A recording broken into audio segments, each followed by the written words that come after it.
I'm going to make my opening remarks. Okay. Good morning. The committee will come to order. Without objection, the chair is authorized to declare recess at any time.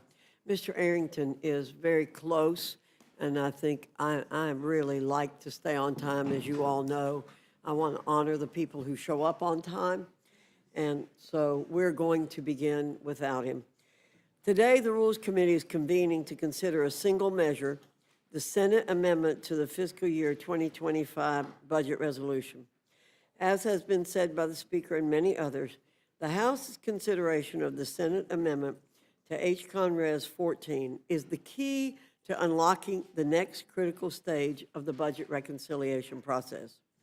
We are here today to do our part in moving that process forward.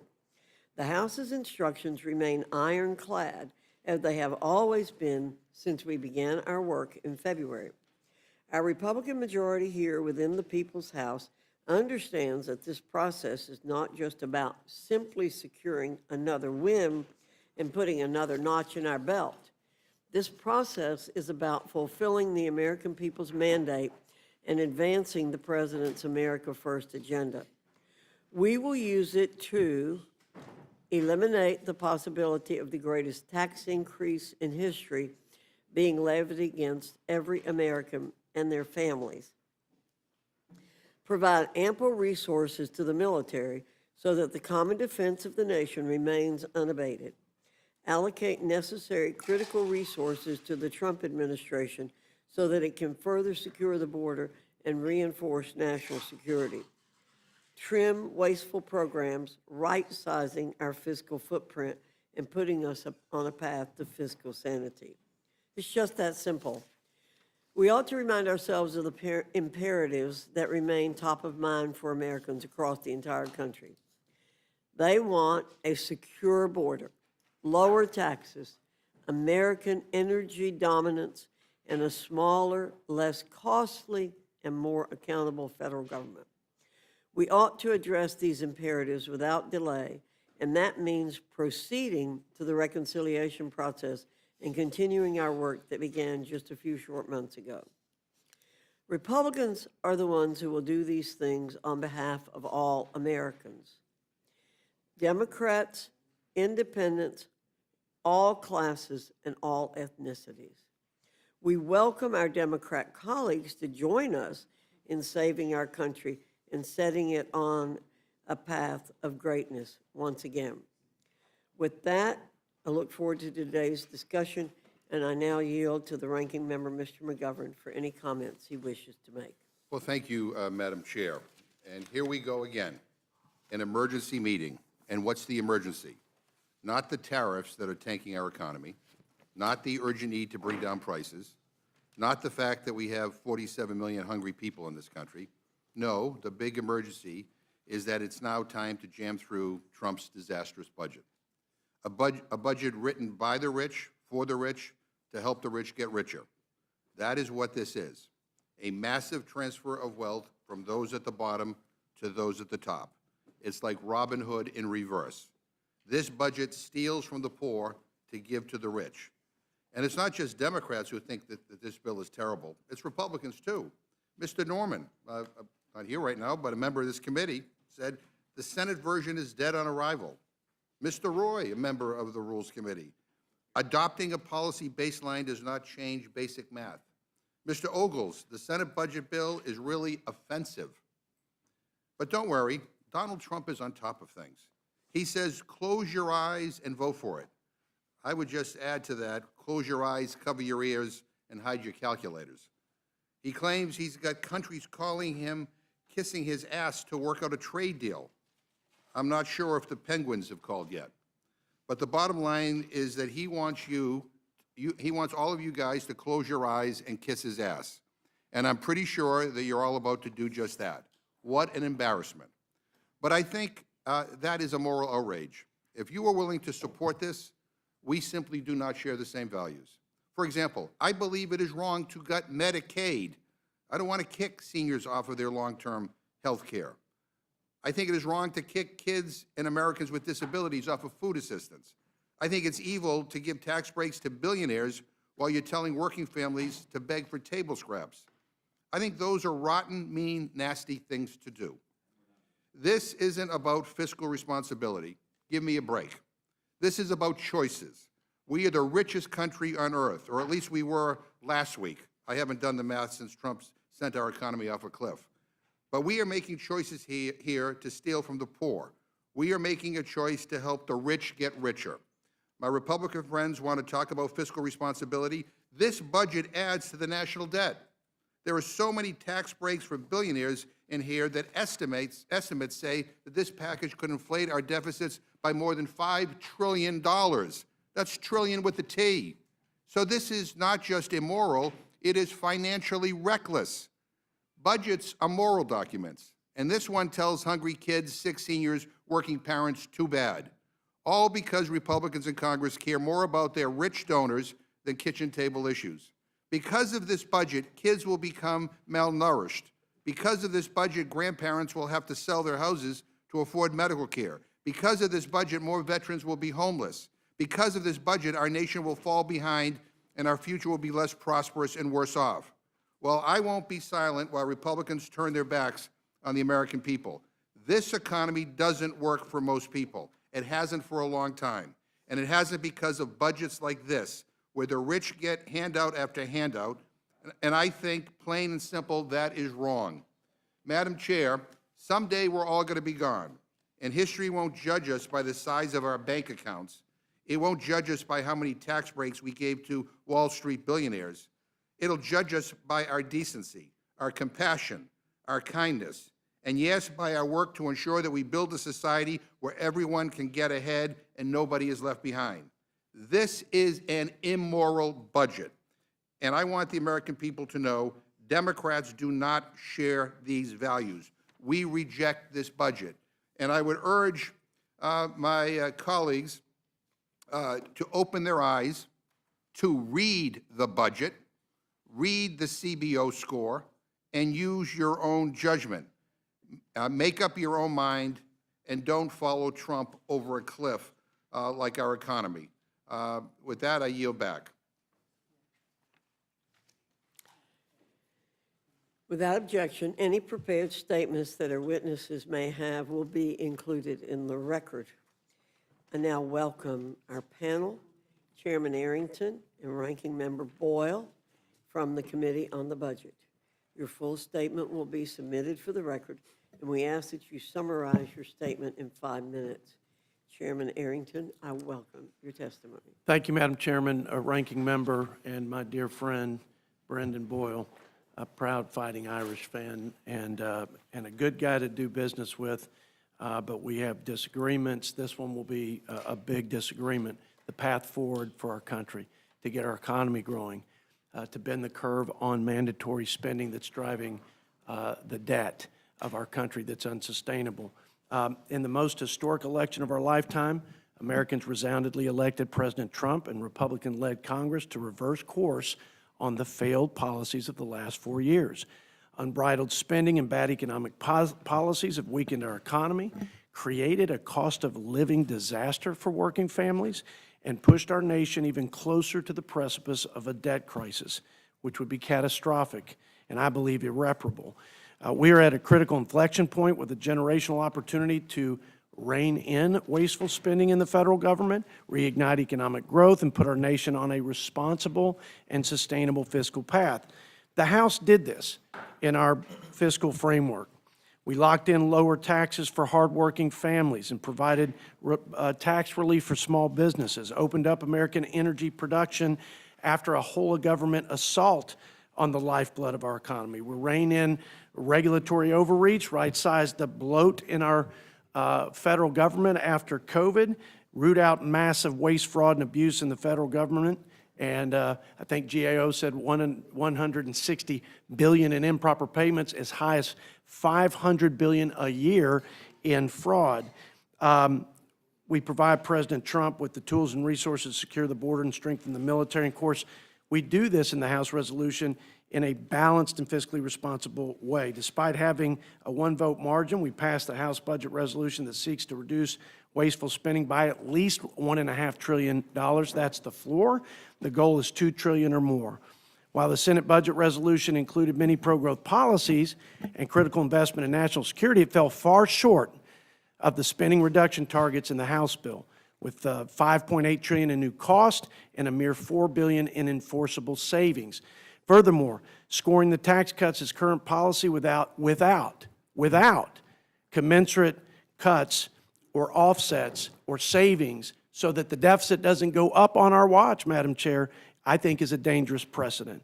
For this reason, it's critical that the reconciliation bill be guided by the House's resolution framework. Otherwise, we do risk adding trillions of dollars to the national debt.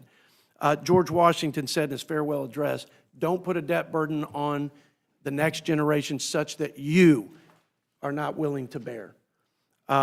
Alexander Hamilton said the best way to achieve prosperity is to continuously pay off the nation's debt and avoid incurring more.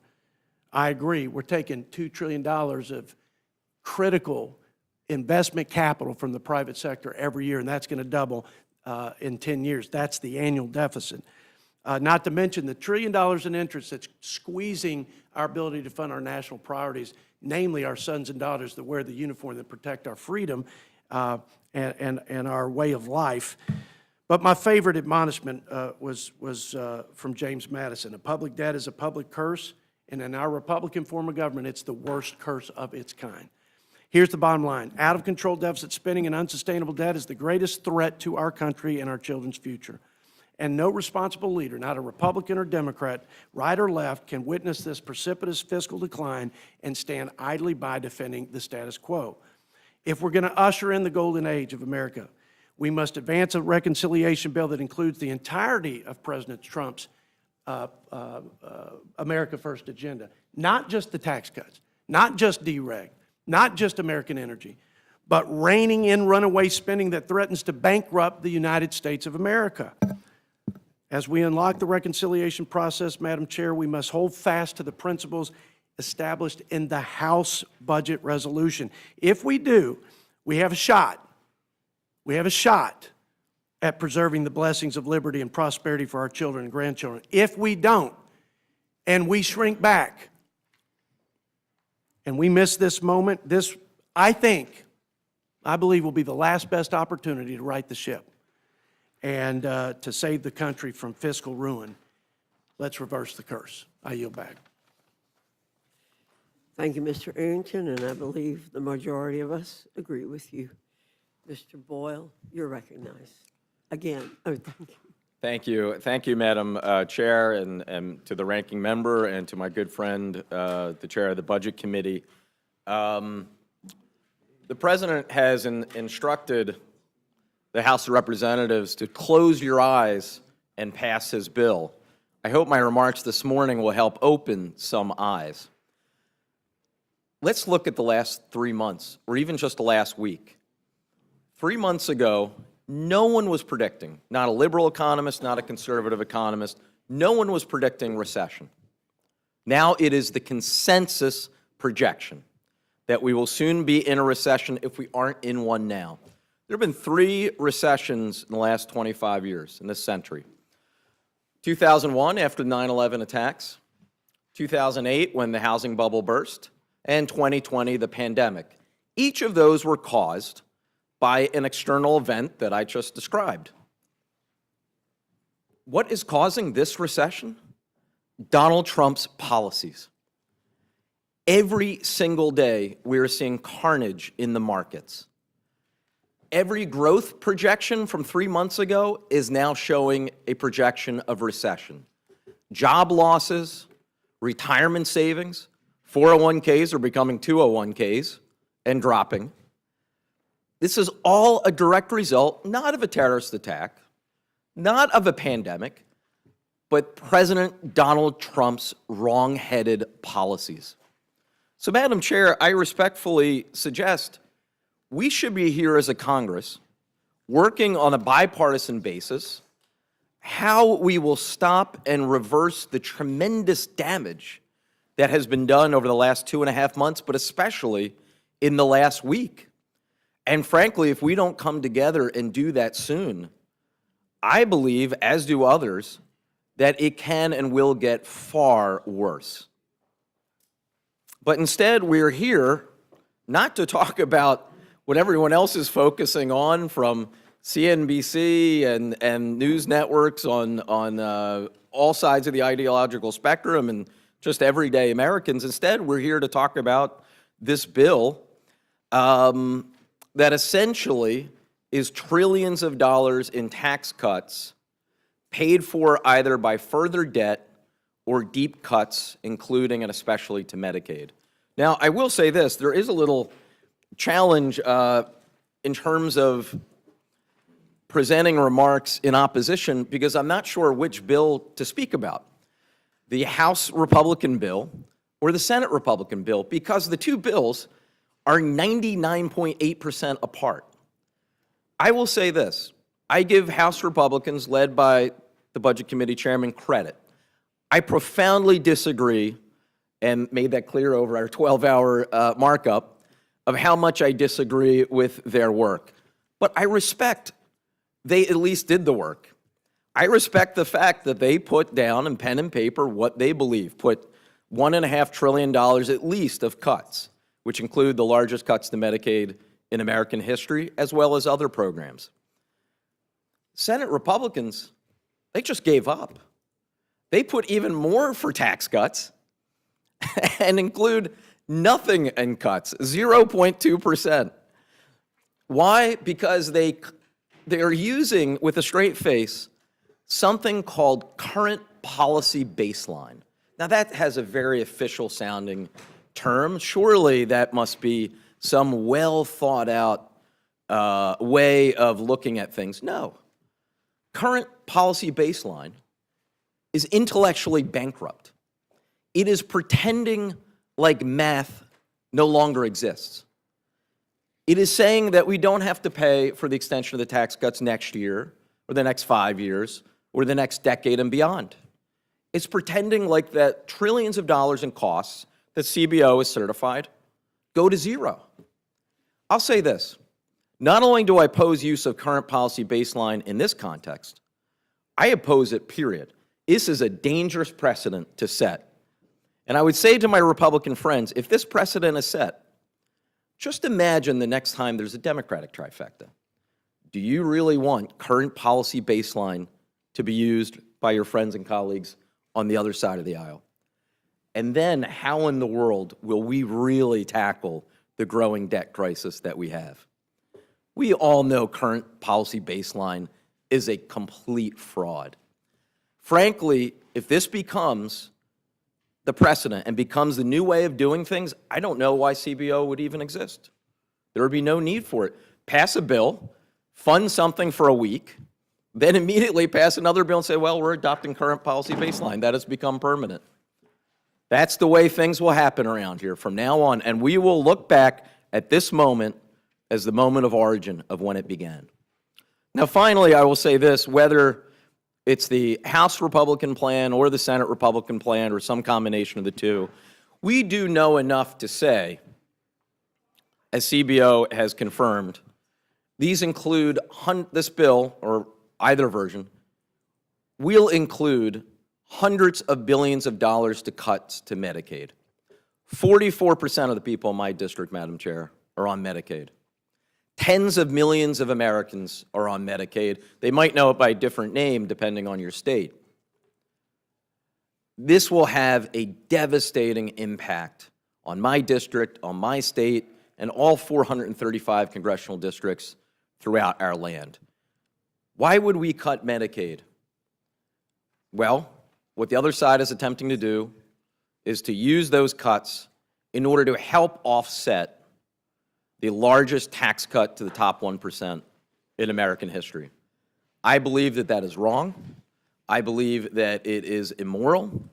I believe instead we should come together and, in conclusion, on a bipartisan basis, reclaim Article 1 power and correct the damage that this administration has done over the last week in over the last 3 months. And with that, I yield back.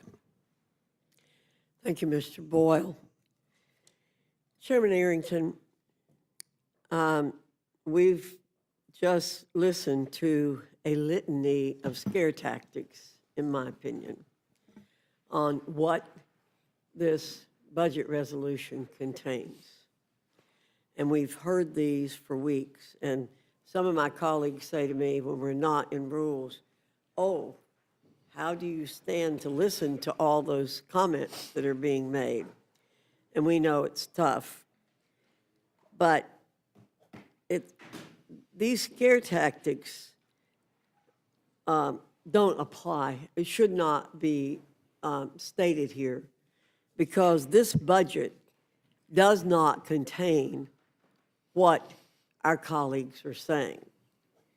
It doesn't assume a single change within Medicaid, Medicare, or Social Security, for example. Is that correct? Let's clear up the record. Well, first of all, thank you, Madam Chair, there aren't specifics because it would be inappropriate for the Budget Committee of either chamber to lay out the specific policies that would meet these targets. These are targets. Now, be clear, there will be reforms, whether it be on the tax code or in some mandatory program, there will be reforms to achieve those targets. There aren't specifics. The President and the leaders of our party have been clear. There will be no cuts, period, to Medicare, to Social Security, which is exempt, by the way, from reconciliation, or benefits to Medicaid recipients. What there will be cuts to, I can promise you without even getting into specifics, will be part of the hundreds of billions of dollars in waste, fraud, and abuse that GAO has confirmed year after year, number one. And number two, there will be a reversal of President Biden and my Democrats' spending spree over the last 4 years that added $8 trillion to the debt through programs like offering Obamacare to illegal immigrants by executive order, or since they feel so strongly about in opposition to tax breaks for the, quote, rich, then they probably would join us in supporting repealing tax breaks for green energy corporations that not only enrich the corporate CEOs of these green energy companies, according to their narrative, but distort the energy markets, make the cost of heating and cooling homes and putting gas in your cars more expensive for the working people. That's the nature of our mission and our focus, and it is driven, Madam Chair, as I said in my comments, it is driven by the fact that our current fiscal path and the fiscal state of our nation is completely unsustainable. So every program, and whether it's Mr. McGovern's comments about anti-poverty or safety nets for food, nutrition, or it's infrastructure and defense, there ain't anything sustainable in this federal budget unless we deal with this growing deficit and national debt that is, I believe, the biggest threat to the country.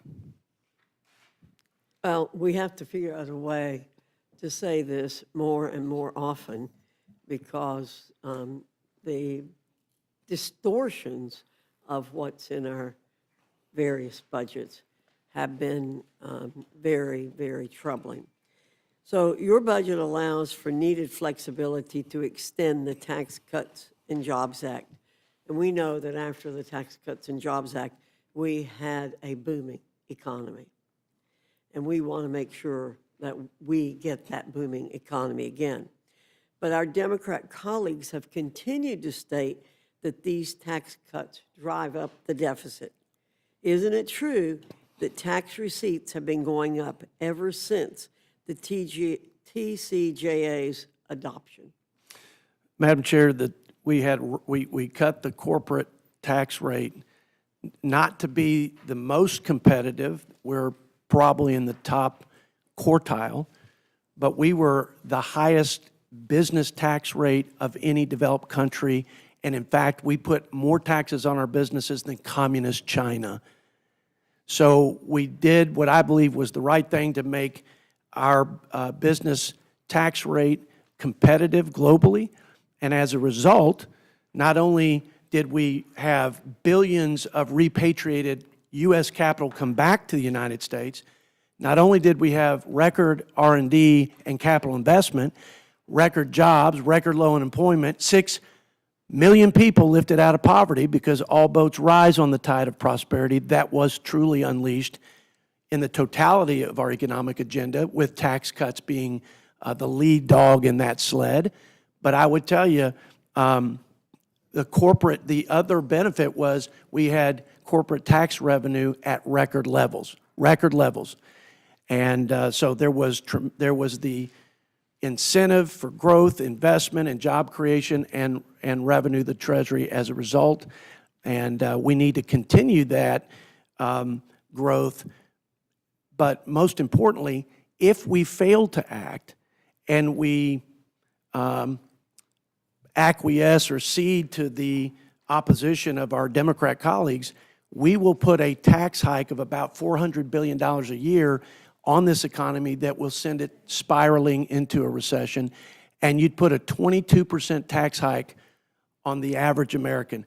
That's after they had a 20+% inflation regressive tax hike from the last 4 years of Democrat policies. Completely unsustainable, unconscionable, and that's why we want to simply extend the Tax Cuts and Jobs Act. Yes, our friends will never admit that inflation is the cruelest tax on the lowest income people. And we suffered that mightily under the Biden administration.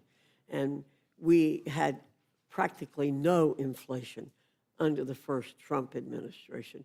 And so that's another thing that has to be debunked or explained to the American people, that they suffered a huge tax increase under the Biden administration due to the high inflation that we had. So let's talk about one other mistruth. Mistruth seems like a strange way to call it, but we're trying to be polite. So last time you were here, I asked you about the Tax Cuts and Jobs Act and things that have been said about it that have been debunked. Despite this, the other side states that the Trump tax cuts drove wealth towards the richest, despite the fact that tax cuts went to families across the board. And we heard those comments this morning, that this is all for the wealthy in our country, that that's all that a Republican, those are the people that Republicans care about. No, we care about everybody. We care about the lowest income people in this country, which is why we do what we do.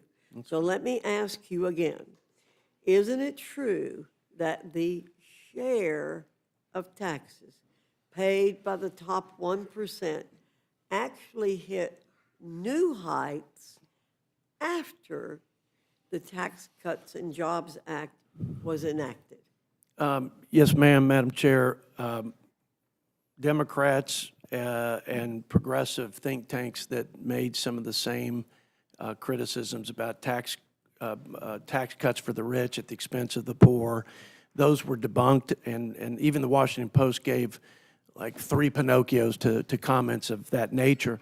The facts don't bear that out. They bear out exactly what you said. The top 1%, after we did TCJA, the Tax Cuts and Jobs Act, the top 1% paid a greater share of taxes. Now, I would also add that we have the most progressive tax code among OECD countries, the most progressive tax code, which is why the top 1% pay 50% of the bills in this building and in this massive federal government. And in fact, the top 10% pay 70% of the freight. So, you know, Margaret Thatcher was right. At some point, you run out of other people's money to do all these things that we think the federal government ought to do that I would disagree with. But know this, the lowest 10% income earners actually grew their income and wages by twice the top, and the wealth at the lower end, as a result of the Tax Cuts and Jobs Act and the totality of our economic policies as Republicans, the wealth grew at 3 times the rate of the top 1%. So it was a success, and especially because we had 6 million people out of poverty, in jobs, with the blessing and dignity of work. Thank you for debunking the things our colleagues have said and putting the facts out there. Mr. McGovern, you're recognized. Well, thank you, Madam Chair. I'm not as polite as you. I think this budget is immoral. I really do. And I do believe everything I said. I think it helps the rich get richer, and it really screws poor people.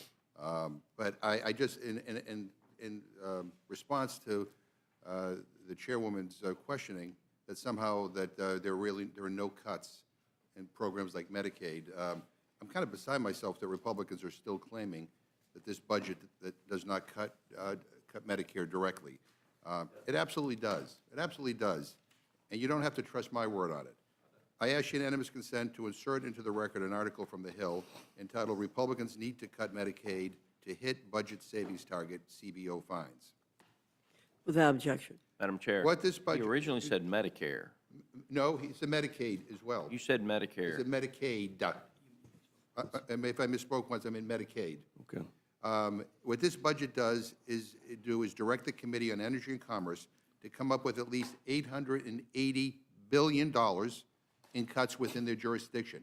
$880 billion. Now, Republicans want to be able to claim that there's no way to know at this point in the process where those cuts will come from. But guess what?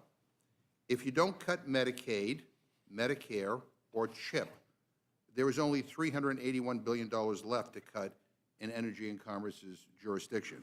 So even if you cut literally every single other dollar, you're still at least $500 billion short.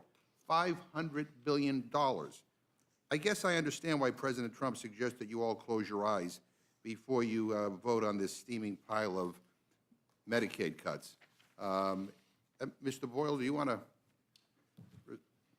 You're completely correct. Actually, took the words out of my mouth. In fact, you don't have to take that article's word for it, or your word for it, or my word for it.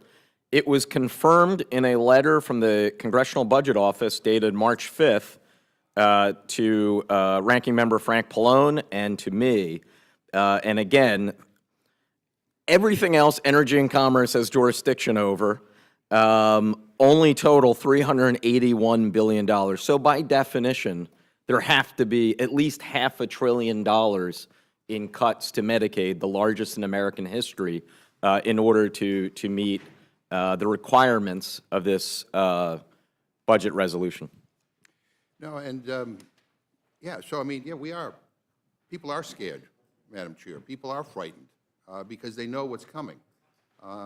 And with these kinds of numbers, there's no way to not hurt people who are vulnerable right now. Mr. Arrington, I appreciated your eloquent comments on the deficit and the debt. This is the second budget you're bringing to the committee that actually increases the deficit by trillions of dollars. Is this budget you're bringing today better than the House budget? The House budget is superior to the resolution, to the Senate resolution, without any question, and mainly because they have a floor which is several single-digit billion dollars of enforceable spending reductions. Ours is 1.5 as a floor trillion in spending reductions, and that's the only thing you can bank on enforcement. So you're going to close your eyes and vote for the Senate budget? No, there's plenty of time to coordinate and to merge the best of both, but the best of the House bill and what is completely superior and maybe even devoid totally in the Senate is the fact that we actually hold ourselves accountable for the most important and necessary thing, which is bending the spending. I'm just trying to understand the way you guys think. Let's say I paid $18 per month for Netflix last year. Is it free to continue this subscription this year because I was already paying for it, or is $18 still leaving my bank account every month? I would just say that is it should we assume that in the next farm bill that SNAP will continue at hundreds of billions of dollars a I guess my a point year? is, I think it's pretty obvious yeah. that I'm not going to get Netflix for free forever just because I had a subscription. But SNAP last year. apparently is Right. free forever, Well, according let to me- CBO. We'll get into the Okay, SNAP discussion yeah. after I do this line of questioning. But let me try to put it in policy terms. Let's say your worst nightmare has happened. Democrats are in charge, and progressive Democrats are in charge, and we enact a bill implementing Medicare for all for a single month.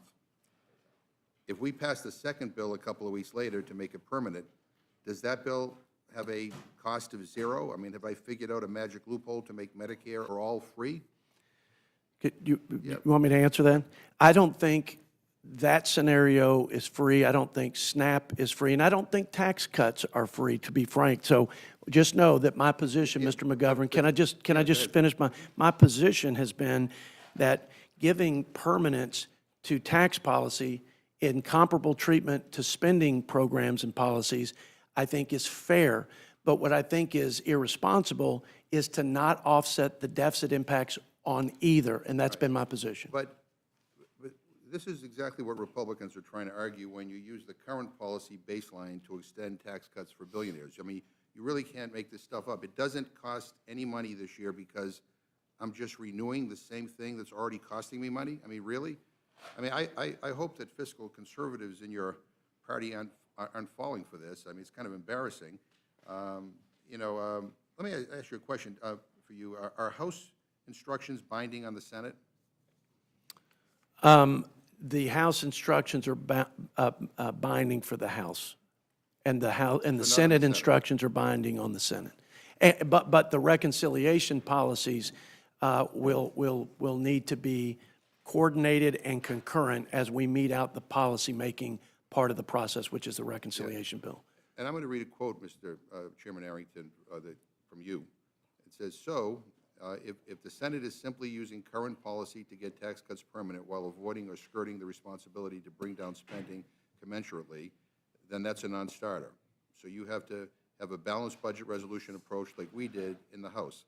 Let's do solid economic policy, good fiscal policy, and ensure our country and our children's future is solid, end quote. So you just said that over a week ago. Do you still believe that? And why are you here supporting a non-starter? This is what I'm quoting from you. I believe it more today than I did yesterday, and I believe it more today than I did a year ago, and certainly after $8 trillion of spending over the last 4 years. oppose this? I oppose the notion that in the final reconciliation bill that we would have a deficit increase on the watch of a party that claims fiscal responsibility as a core principle. And I will also stand by the House Budget Resolution Framework that is a balanced budget framework. It offsets the deficit impacts of tax and other spending and brings the debt to GDP down, which is the ultimate goal of restoring fiscal health to our country. So, I mean, we don't vote on notions around here. We vote on legislation. That's just for right. the record, right? That's right. Let me ask you another question. The funny math Republicans are trying to do here is clearly being complicated by the elephant in the room, which is the tariffs. I'm looking at an article from the Washington Post published yesterday entitled, "Trump's Tariffs Could Get in the Way of This Big, Beautiful Bill." Mr. Arrington, Wall Street analysts in this article say the tariffs are making a recession more likely, which will depress consumer spending, and coupled with these billionaire tax cuts will lead the economy to ruin. Do you agree with the assessment? I will tell you this. There are a lot of wrongs that need to be made right. There's a lot of unfairness that needs to be made fair. And one of the worst things we've done is allow China and other countries to take advantage of us and in this unfair trade dynamic. There will be some pain, I will tell you, and disruption on the front end, but our prospects for our kids and for the long-term future economically are exponentially greater, and there's never a good time, Mr. McGovern. Just like on the debt and the fiscal deficit, never a good time or an easy time to start bending the curve and righting the ship. We got to do it. It's the right and responsible thing to do. Well, I don't know how adding trillions more to the debt helps jive with any of the stuff you're saying. But I also say, you know, and you have more contact with the White House than I do, but you know what? A little bit of advice.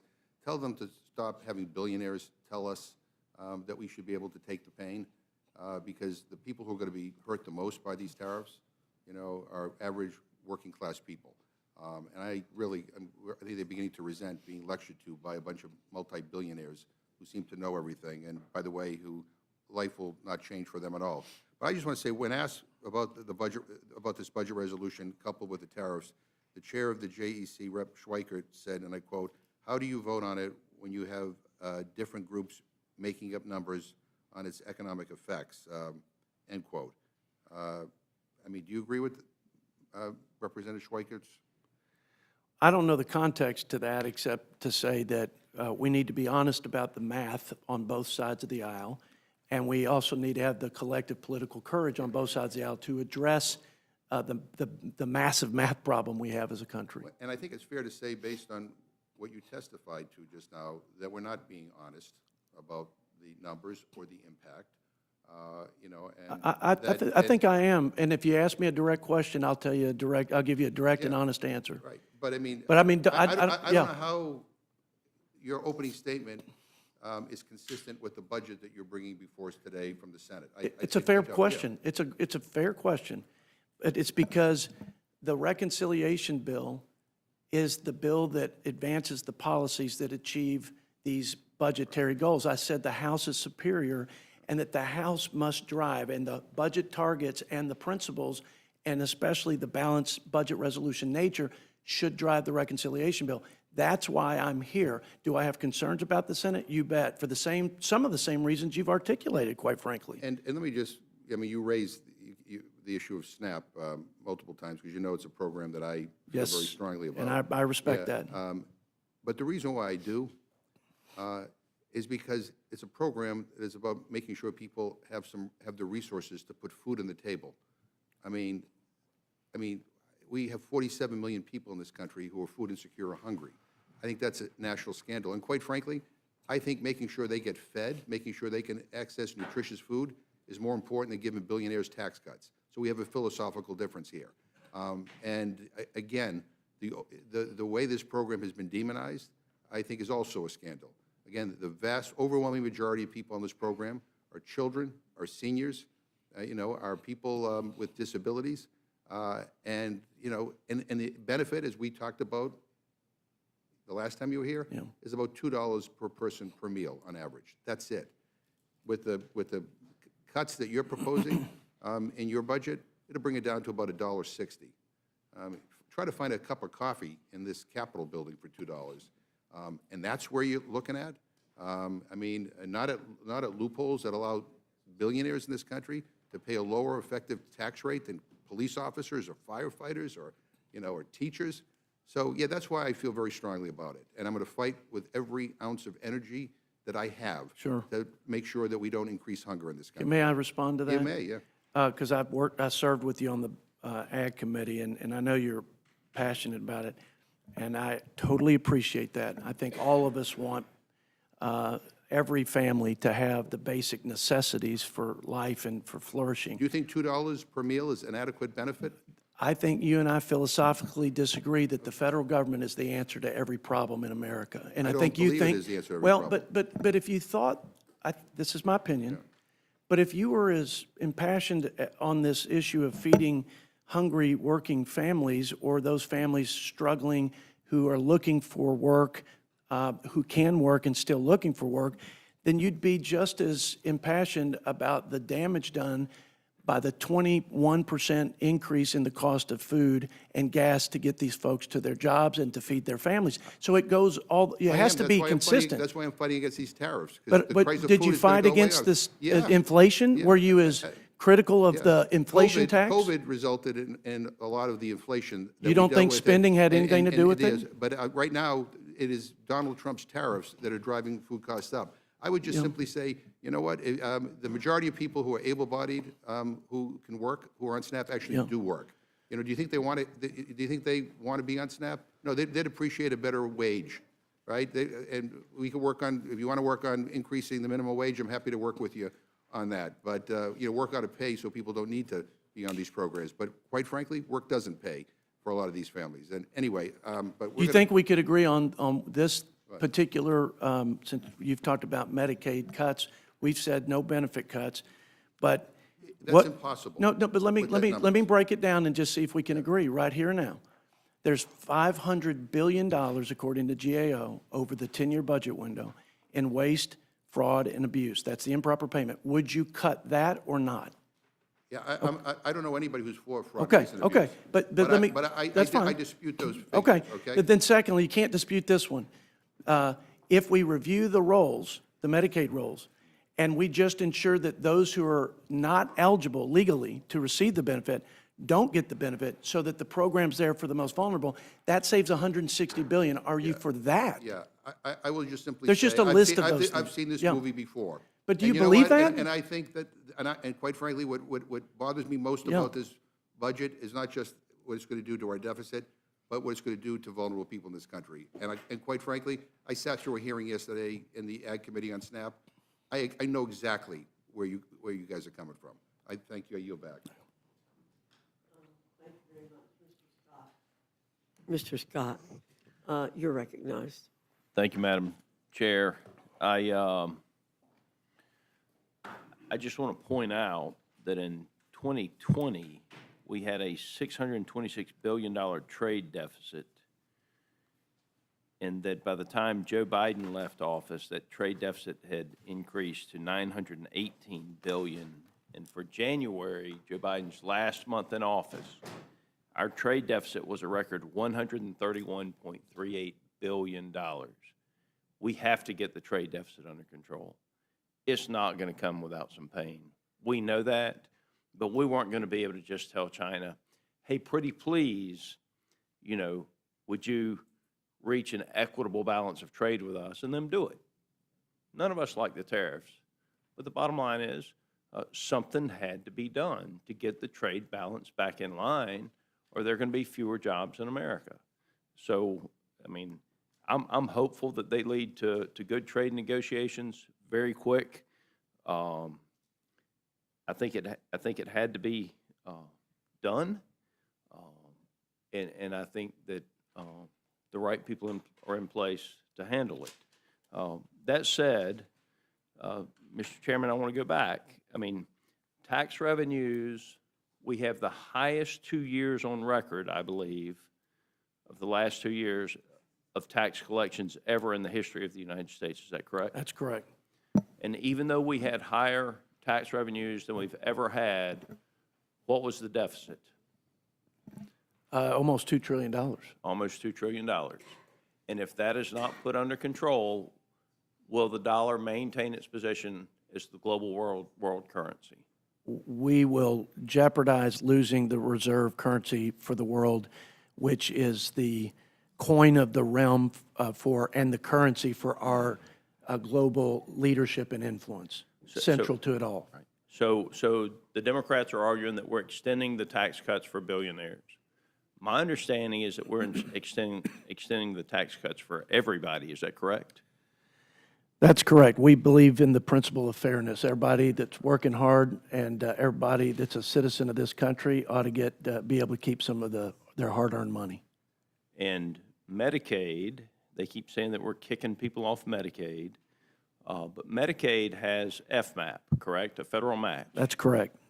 And it is actually the governors who determine who is on the Medicaid rolls, for the most part, in this country. Well, there are legal requisites for being, quote, entitled to this program, but those requirements are often disregarded, which is one of the ways you can actually save money and protect the most vulnerable and preserve the sustainability of the program is not allow it to be gamed by states. For example, California allows Medicaid dollars to flow to illegal immigrants who, by the way, on a per-head basis, get more money in American social services paid for by the taxpayer than Medicaid recipients who are citizens of our country. And I will tell you, I mean, and to me, That's California. I'm from Georgia. I still personally believe the money should be block granted to the states. And as someone who served in the state legislature, we have a balanced budget amendment in the state of Georgia. As all states do, it forces the state legislatures to make those tough decisions. And if we had that at the level that we're at, we wouldn't be in the position we're in right now. And I would also suggest to you that if we had zero-based budgeting at the federal government, we would not be in the position that we're in right now. Mr. Scott, just to harken back to the, one of the many things that I'm sure are being considered in terms of how to make Medicaid run more efficiently and effectively for the people who depend on it. You mentioned the block grant piece. The fact that you could allow states to run that program and even link the value of that program to medical inflation, which is a higher Quality index than you would actually turn the outcomes from going down to up for the most vulnerable, and you'd save $900 billion plus. So How much? 900, almost $1 trillion. So that example is all I'm saying, shows you how much waste and inefficiency that program has when it's being run, poorly run by the federal government. Madam Chair, this is, we have to get this trade deficit under control. If we don't extend the current tax law, I think we will have a serious recession that will hurt everybody, and potentially the dollar no longer be the world currency. With that, I'm very much in favor of the bill, and I yield. Thank you very much, Mr. Scott, for your attention to the time. Ms. Scanlon, you're recognized. Thank you, Madam Chair. So it's just after 9:30 a.m. Do you know where your 401k is? It's down. It's down. Stocks are tumbling again. Treasuries are off because just since midnight, Trump has added more across-the-board tariffs. The Chinese have retaliated, and the European Union just moved 25% tariffs on U.S. goods. So the trade war escalates. I had a town hall in my district last weekend, and the turnout was overwhelming. Actually had several. Since Republicans have all but given up on having town halls in their districts, I want to share what I heard from my constituents and from theirs when I've attended town halls in their districts. I heard from people who are terrified by the turmoil caused by Trump's economic moves, his disastrous tariff war, the layoffs, the cuts to programs that people rely upon. I heard from people whose retirement plans are hemorrhaging value, folks who are scared about being able to afford basic goods. I heard from people who rely on programs like Medicaid and Medicare and SNAP and WIC to make ends meet for their families. All these peoples and their fears and their problems are victims of the disastrous economic and government policies coming from the Republican Party. And it is not scare tactics when the truth is scary. You can't ignore the facts. So in the past week, we've seen Trump cause the greatest market upheaval in recent memory, one that rivals the market crash caused by the pandemic. It may now be beyond it. And while trillions of dollars have been erased every night, we've heard nothing from Republicans in Congress. How long are you going to keep your heads buried in the sand while Trump burns our economy to the ground?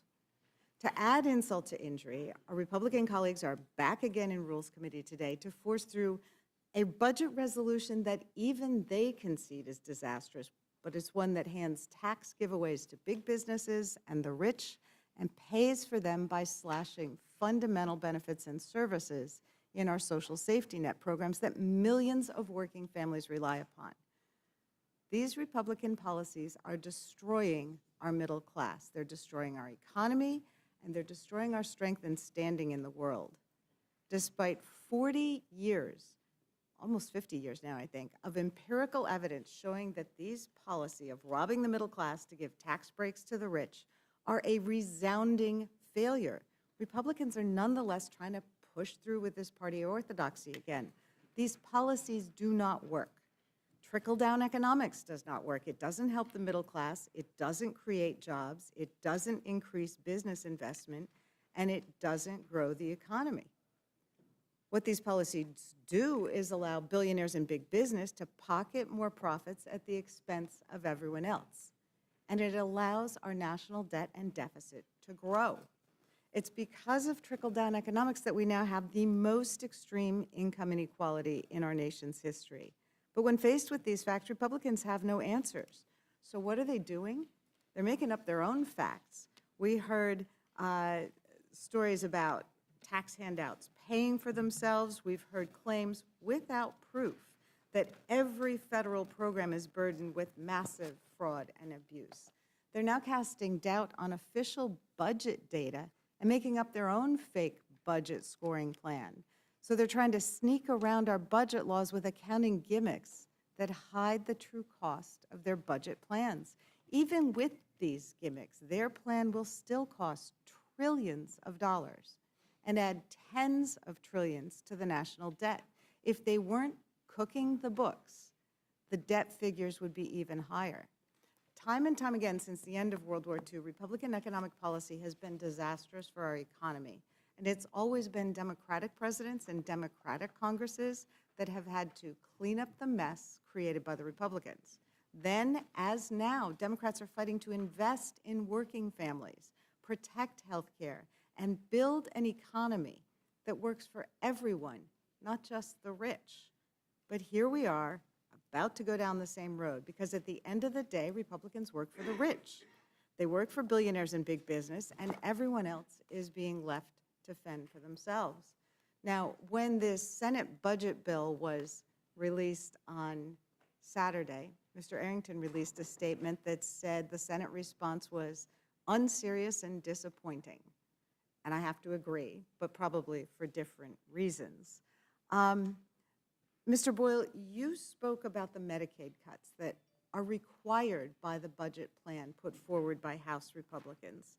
And just to be clear, Medicaid funds medical care for seniors, children, and people with disabilities. Now, we hear from our colleagues that they're not going to cut benefits. So how do you cut $500 billion from Medicaid and still not cut benefits? Because the proposals I've heard have to do with capping Medicaid. So saying that you only, over the course of your life, you only get so much, kind of like that insurance company a few months ago that tried to cap the amount of anesthesia you could get if you were having an operation. Capping who's eligible, kicking people off the rolls and limiting the amounts of benefits they can get. Can you talk about what these Medicaid cuts will actually look like? Yeah, so first, just to be clear, there's no question, as CBO has confirmed, there would have to be, in order to follow the instructions that are laid out in this resolution, there would have to be Medicaid cuts, because even if Energy and Commerce cut 100% of everything else they have jurisdiction over, that would only get them about $380 billion. So at least $500 billion would have to come from Medicaid. Now, a number of folks on the other side, including the chairman, cite this $500 billion figure, quote, in waste, fraud, and abuse in Medicaid. I would point out GAO later revised their own estimate. They said it's $31 billion in fiscal year 2024 and includes things like correct payments with missing documents. In fact, GAO's report explicitly states, and I quote, "Not all improper payments are the result of fraud."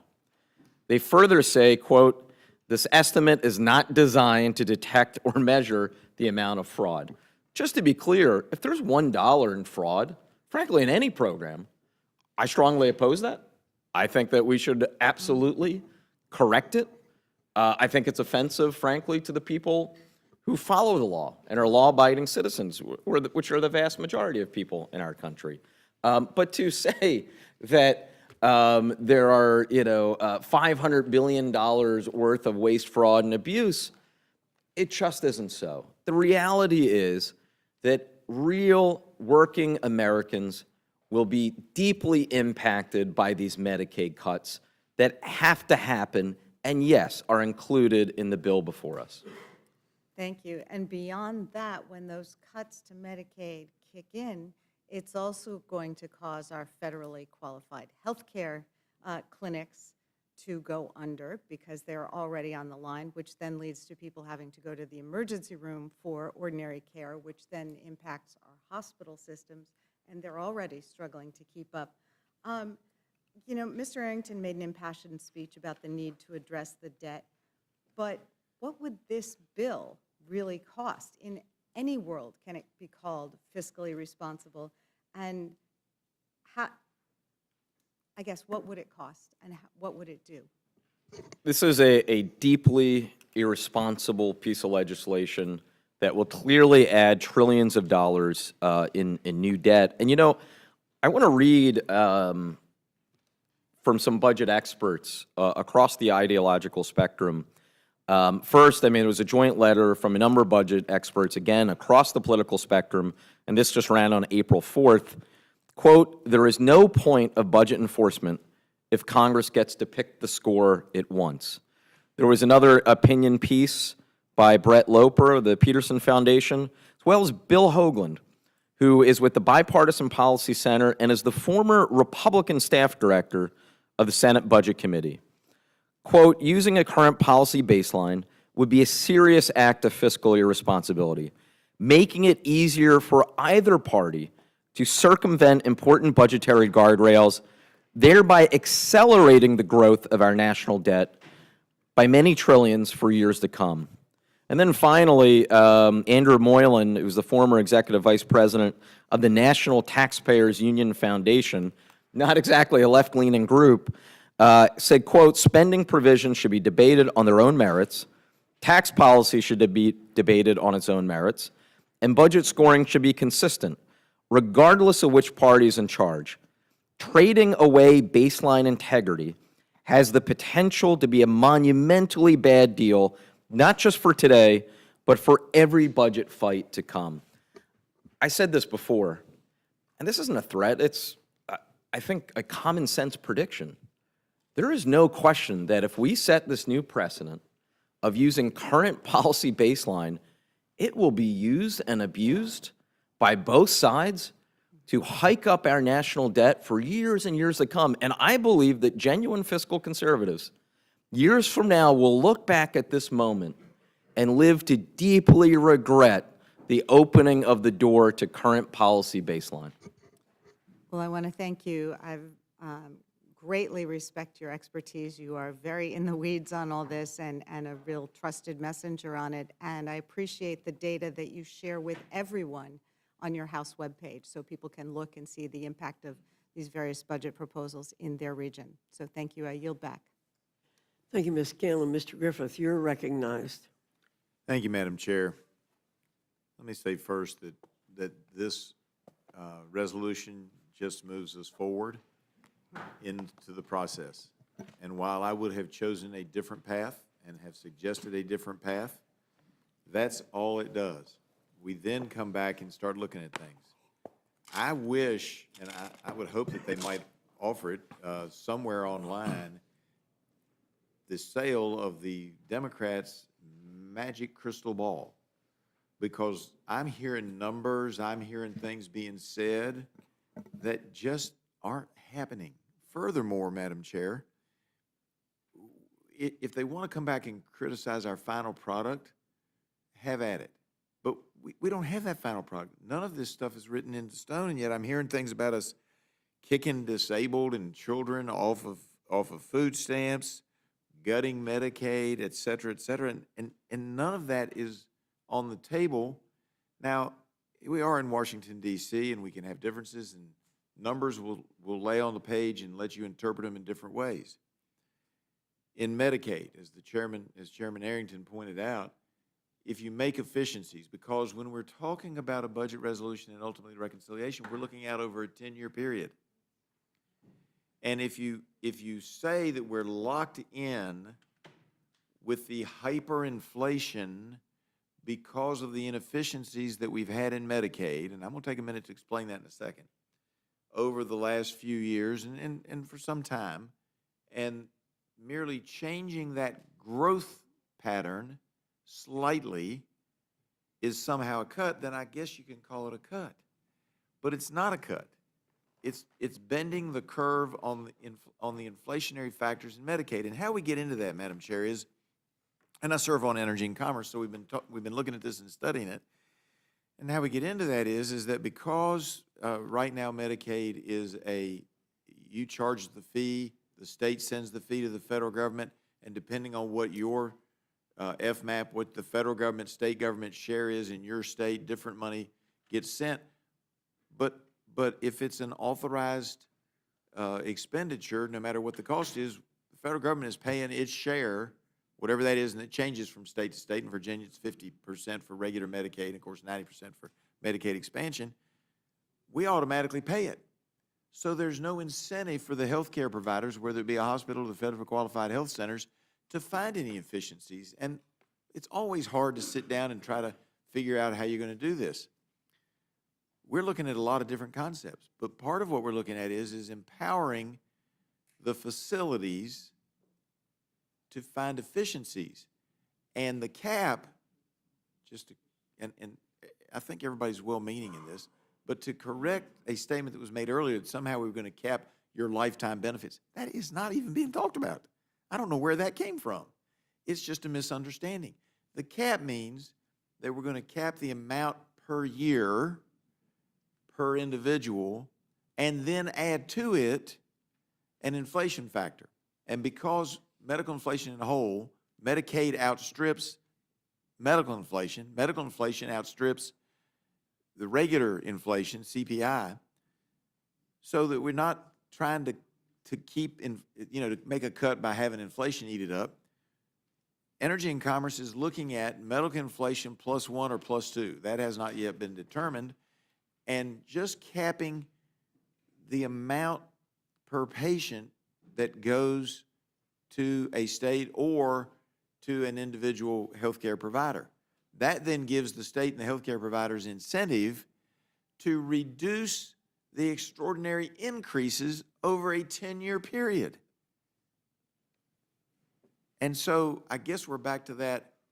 If you reduce, no, let me finish. Sure. If we reduce the increase that is projected, not actually on the table right now, but projected out into the future, that's a cut. I guess, I've never bought that argument, but then I guess you can say there might be, in theory, some reduction. But it's trying to make all of these facilities more efficient, because here's what my hospitals tell me, Mr. Chairman, Madam Chairman, and my healthcare providers. They understand that if we don't get the growth rate of the increases, not the basic program, but the increases, and the fact that Medicaid inflation is outstripping all other medical inflation and the CPI, the regular inflation, if we don't get that under control, the entire system will collapse at some point in the not-too-distant future. So what we're trying to do with this is both make the government more efficient, but also to make our delivery system more efficient. We're not trying to cut any benefits. We don't want to cut any benefits. We just want to make the system more efficient, and by doing so, we can find savings. Now, if that's not what we do in the final bill, feel free to come after us. But the fact that people are afraid that we're cutting Social Security, as far as I know, not on the table, that we're cutting Medicare, I know that's not on the table, that we're cutting Medicaid benefits, not on the table, all we're trying to do is to make the system, over a period of 10 years, more efficient and create savings thereby. So that's where we're at. And so I understand that there's concern, but people shouldn't be being scared that their benefits are going to be cut, or that their hospital is going to close, or that the federally qualified health centers won't be out there. In the state of Virginia, my district has more federally qualified health centers than any other congressional district, by far. In my district, under Obamacare, I lost 2 hospitals. One has reopened. One has been able to reopen, modified and renovated, but and so it doesn't do everything it used to do, but it's still there. And before that, people had to travel because it was shut down under the Obamacare policies, had to travel an hour to see whether they had indigestion or a heart attack. And now they've got a hospital back there. But, so I don't want to damage any of that. And we're working really hard to do that, but we also don't want the system collapsing somewhere in the not-so-distant future. With that, Madam Chair, I yield back. Thank you for your excellent remarks. Mr. Neguse, you're recognized. Thank you, Madam Chair. Good morning to our ranking member and our budget chairman. I have great respect for both of the gentlemen who are testifying today and appreciate their testimony. As you can imagine, Mr. Chairman, I have some questions for you, and you deeply disagree with the approach that House Republicans are taking. First, my colleague from Pennsylvania, Ms. Mary Gay Scanlon, described this, and I just want to make sure that I'm understanding this right. So the resolution that you are here to testify in support of, you have described as unserious and disappointing, right? This is the bill that you That's want your correct. colleagues to vote for. What I would tell you is the Senate's attempt at matching the balanced budget resolution of the House fell far short, which Sure. was disappointing. And I'm encouraging, as we move forward in the process, to the meat and potatoes of reconciliation, which is the policymaking side, that the House budget targets guide that. But you are correct. I may be I was missing this. disappointed. I'm not on the budget committee, Yeah. so I want to make sure I'm understanding this right. We're going to vote on a resolution today, right? This is the resolution that the Senate passed. That hasn't changed. That's correct. Okay, and that bill is a bill you described days ago as unserious and disappointing, right? It's not, it's not a complicated, those are your No, words. no, but I don't dispute those words. Okay, In so fact, that- I I just wanna love, make every sure time you say it, I want to say amen. Inside my Southern Baptist part of me wants to shout Well, hallelujah. sure. Well, I don't know why you're voting for it if that's the case. Because there are two parts to the resolution in the Okay. Senate.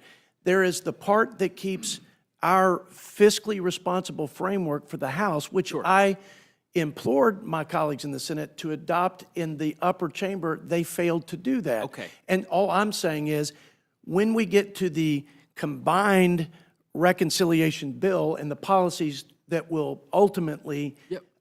effectuate the changes, I understand. that's what should, I that the understand House how should you're drive that. I understand how you're rationalizing your vote on this. I'm just making sure it's clear for the record, because I don't want to be there to be any ambiguity. I'll just, again, quote from this article. It says, quote, this is from The Hill. Arrington criticized the budget plan for creating $5.8 trillion in new costs. That's the bill you're asking us to vote for, right? I said 5.8 trillion in new cost with only a mere 4 billion Sure. in spending reductions Okay. that are enforceable. Got it. But I'm Because I have a hard time believing that we're going to do more than what is enforceable and that which we are bound by law, which is why the House is superior. I The hear House you. is pro. Again, I recognize rationalizing the vote, just trying to clarify your perceptions of this bill. 'Cause you Of can the, imagine- of the Senate's of the version. But the Senate's of version is resolution. what we're voting on. No, we've got two, that's I admit. I mean, that's I what we're admit- here to meet about. I admit it can be complicated for some, and I'm not being demeaning, but let me explain the complication away and simplify it. The House has a set of instructions that are fiscally responsible, and it's a complete plan. Oh, The I Senate see. Are those has- binding on the Senate? Those instructions? They are not binding. They're on the not Senate. binding. That's Oh, correct. interesting. Okay, so, yes. And that's the concern I expressed. I hear you, which is why I'm confused that you're voting for the bill. This is a very circular argument. On the one hand, Yeah. you get where I'm coming from, Mr. Chairman. You blast this bill as unserious and disappointing and as increasing the deficit, blowing up the deficit, $5.8 trillion in new costs. Then you make the case that, well, in fact, there are instructions that the House has dictated, and therefore that should ameliorate anybody's concerns about this bill. But of course, those instructions are not binding. So I don't get it. I mean, I hear you. You know, you're expressing the concerns that I expressed I think, very accurately. Then why not vote And no there's on the still bill? there's still the concerns I have.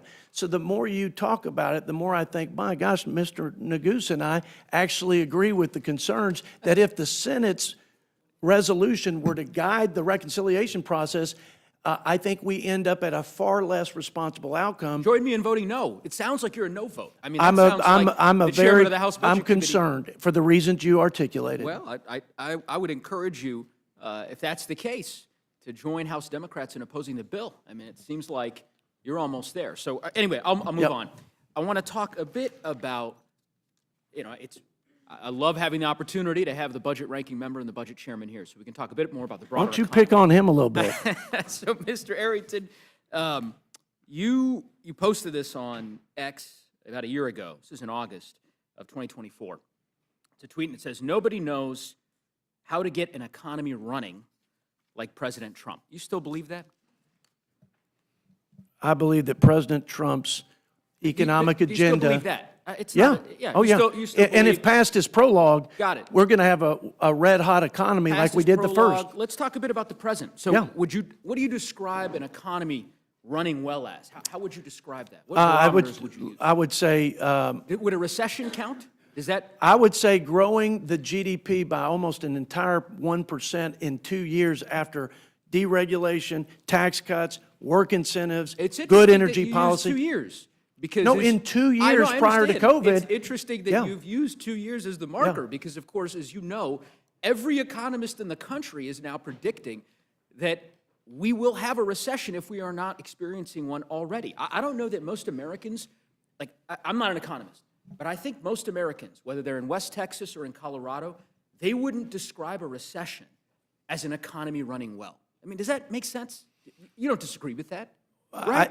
I think the American people who voted overwhelmingly and every swing state in support of this president said, I don't want any more of the unbridled spending and failed economic policies of the Democrat Party, with all respect, and President Biden. And the inflation that came with it, and the increased debt that came with it, and the depressed economy that came with Arrington, it. it sounds like you're defending a recession. I don't get it, honestly. Oh, Let's just level yeah, with each other. yeah. Let's just level with each other. I'd love to. Okay? If a Democratic president were in office Yeah. and we're taking actions that were causing a recession, you're going to tell me with a straight face you'd describe that as the economy running well? Let's be serious with each other. You know that's First not of the all, case. there's not a recession. There is the political courage to reset an unfair trade dynamic with the United States, which I hope you would support. Okay, so right? stock market collapsing, Yeah. bond market in turmoil, recession on the horizon. None of that to you constitutes an economy that isn't running well. That's no. a fascinating. Yeah, no, That's a fascinating position to take. You know what's Yeah. interesting? Okay, how about this? How would you describe a 1,000-point drop in the stock market? How would you describe it? I would say the stock market rises and falls. It's more sensitive to changes. Rises and falls. Okay, It's so more here's a sensitive statement. to, can I just complete my thought? You answered it. You said rises and falls. It's Changes in policies. Sure. And a tremendous shift, I think you would agree, Yep. with the policies of the last administration. Okay. And where this president wants to take our Is country. it a big deal or not? I mean, filibuster. Which one? A 1,000-point drop in the stock market. How would you describe that I to your think constituents? I think it's going to be a much bigger deal when the stock market over the long run improves along with this economy Okay. and along with the worker wages. That's not what you were saying last year. That's tell not me- what you were. tell me what I explain it to said you. last year. So last year, here's a statement. Yeah, A press please. release from the House Budget Committee.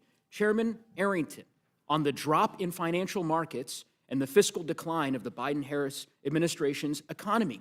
When the stock market dropped 1,000 points several years ago, you rushed to bemoan President Biden's actions and the economy that he was presiding over. You condemned it. Now the stock market drops 1,000 points every day for the last week, and you claim it's the economy running well. Do you understand why that would be a tough argument? Yeah, for the but I American can people to explain it to you. understand? Yeah, I can explain it to you. Because you had consistently bad fiscal and economic policies that resulted in persistently bad economic environment for the American people, mainly 40-year high inflation. So this is year after year, quarter after quarter. Got it. And we're talking about the first 2 or 3 months of of Trump's administration, where we're transitioning from that failed agenda. I get it. To one that's going to put us in a place I get it, okay. a stronger So position. you want to give him some time. I get it. So 1,000-point drop in the stock market, bond markets collapsing, recession on the horizon. At what point, let's say there's a depression. Yeah. At that point, would I be able to get your commitment that you'd say, I don't agree with the president's policies? How far are you willing to go? It's an honest question, because we are likely to have a recession here, again, if we're not experiencing one already in the next couple months. How much pain are the people of West Texas willing to tolerate? Is a depression enough? Well, I'm glad you asked me about my people, because I can speak about West Texans.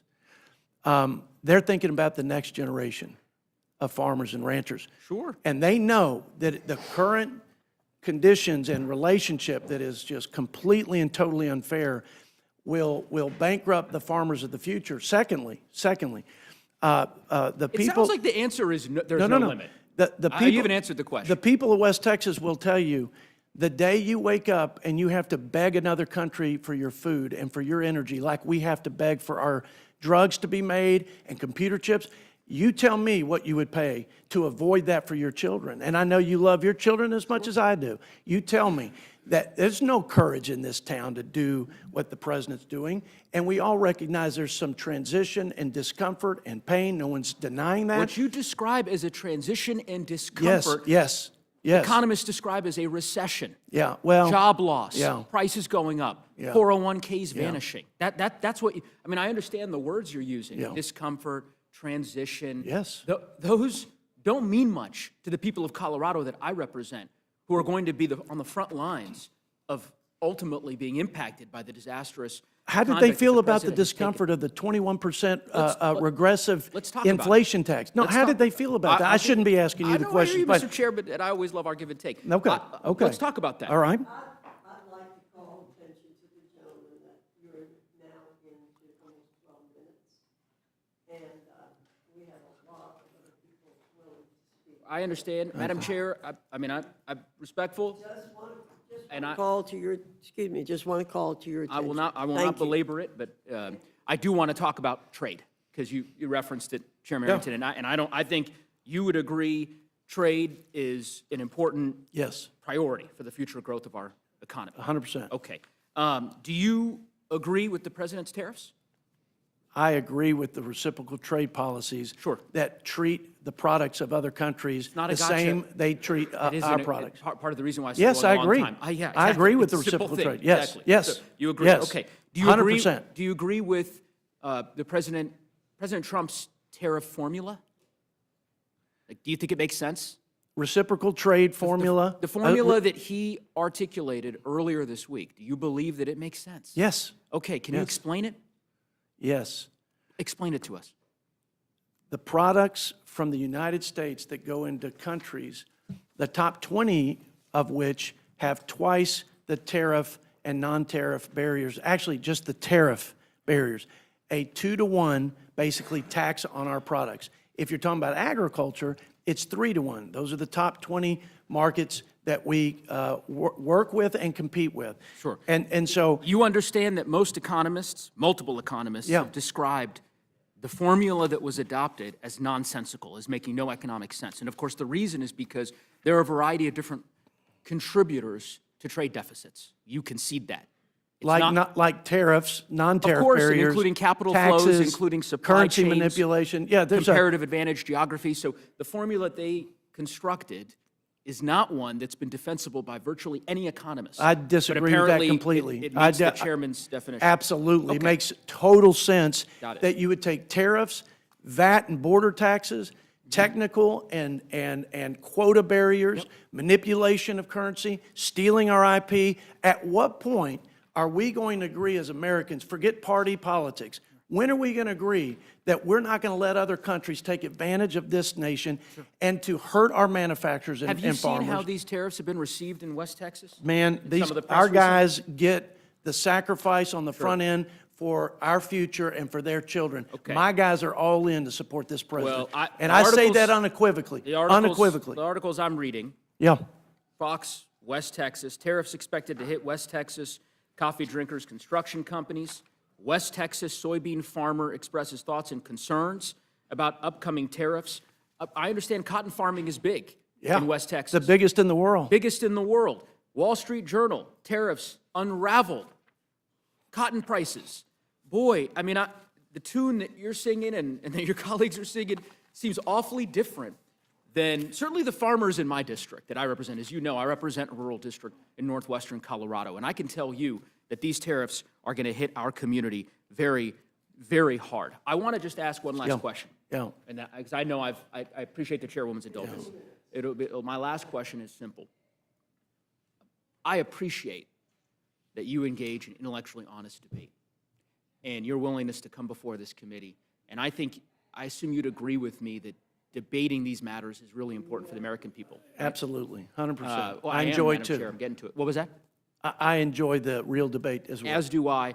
Leader Jeffries has proposed to the Speaker that they debate on the floor the merits of this bill. Do you agree that the Speaker ought to just do that so the American people can better understand the bill? I believe debate is an important part of the democratic process. Will you tell the Speaker so that he could accept Leader Jeffries' I'll share invitation? that and send your love and respect. All right. Might I yield to the gentlewoman from New Mexico? Thank you, Representative.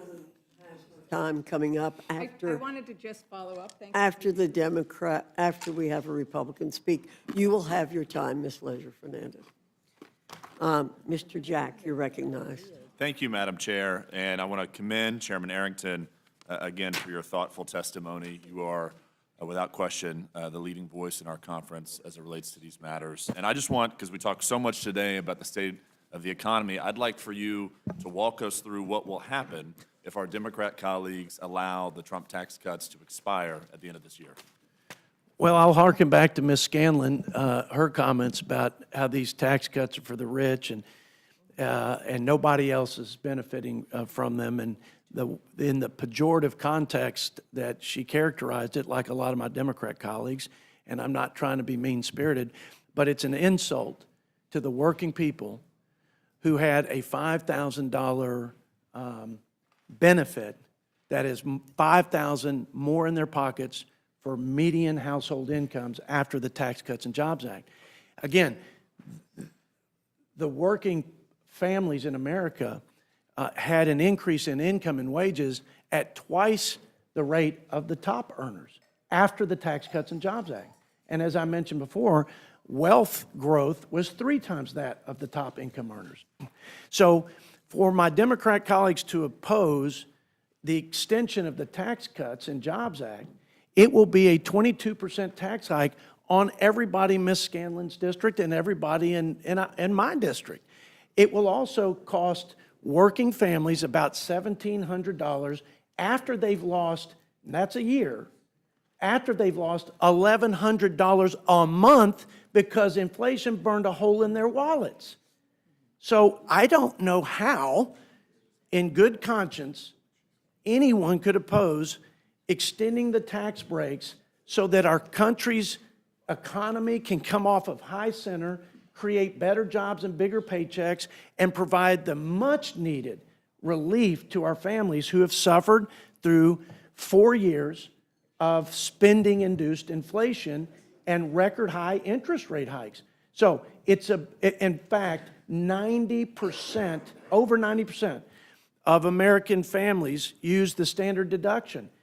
They would receive half of that deduction, only half, if my Democrat colleagues were successful in opposing the extension of the tax cuts.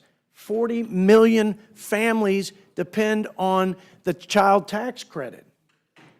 And that would be cut in half. If Ms. Scanlon and the Democrats in this room were successful in blocking the extension of the tax cuts, the families with children in Ms. Scanlon's district would take they would have their child tax credit cut in half. And every small business, there are about 26 million around the country, but every one of our small businesses would lose the 20% deduction in the provision of 199A that gives them comparable treatment with corporations and provides the incentive for small, independent, mom-and-pop operations in her district and mine to continue to grow and thrive in spite of the beatdown of the last 4 years. So I don't understand the controversy. And I think most people watching and listening from home, and everyone's district, not just Ms. Scanlon's, are offended at the mischaracterization of the Tax Cuts and Jobs Act after all of these benefits that accrued to the American people, not to mention the 6 million people that were lifted out of poverty. I mean, what do you say to the 6 million people lifted out of poverty?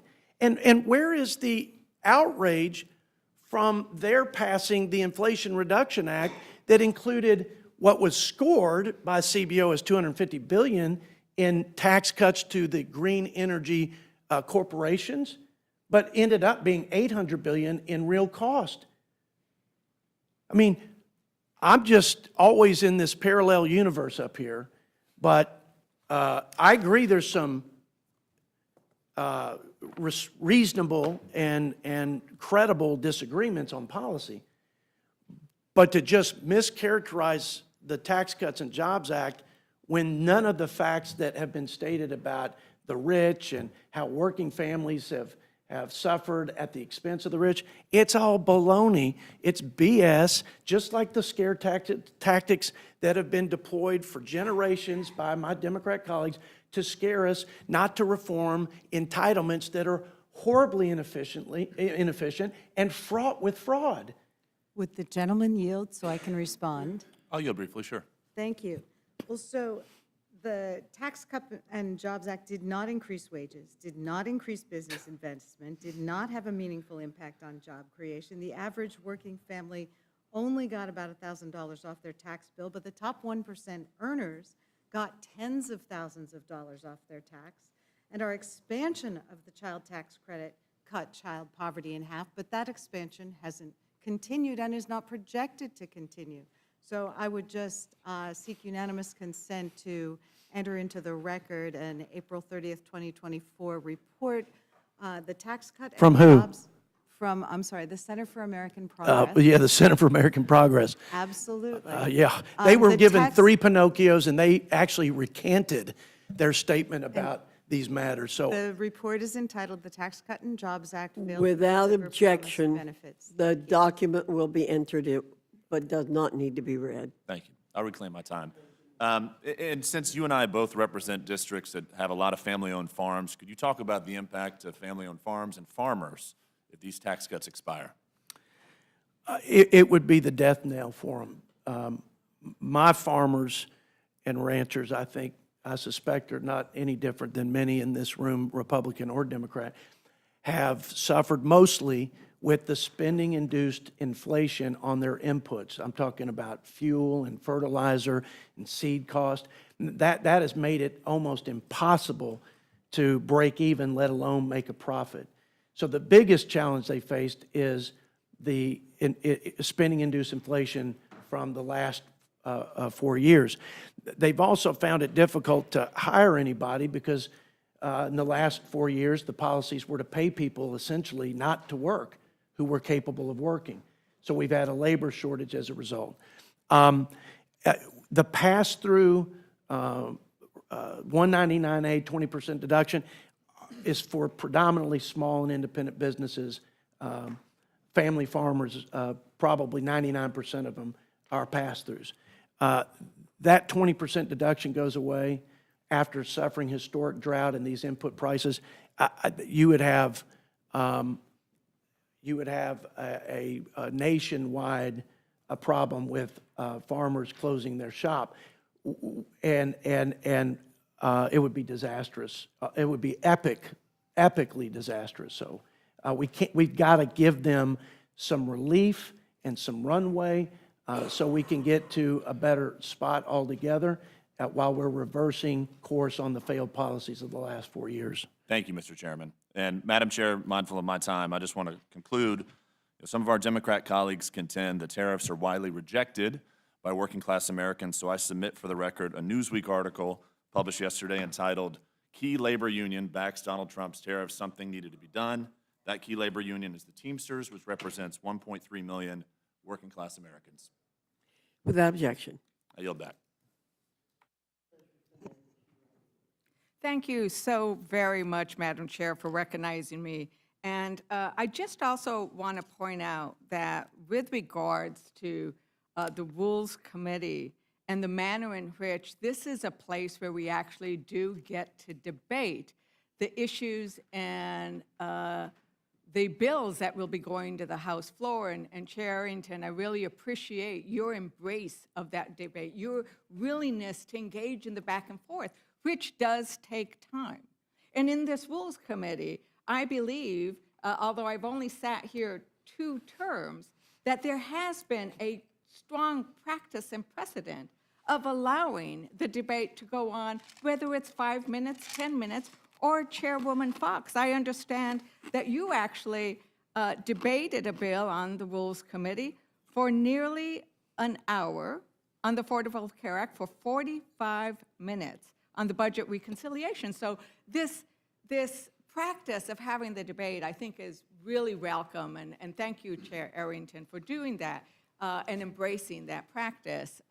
And one of the questions that I wanted to ask you was, you said that a strong economy would be about 1.2% GDP growth over 2 years.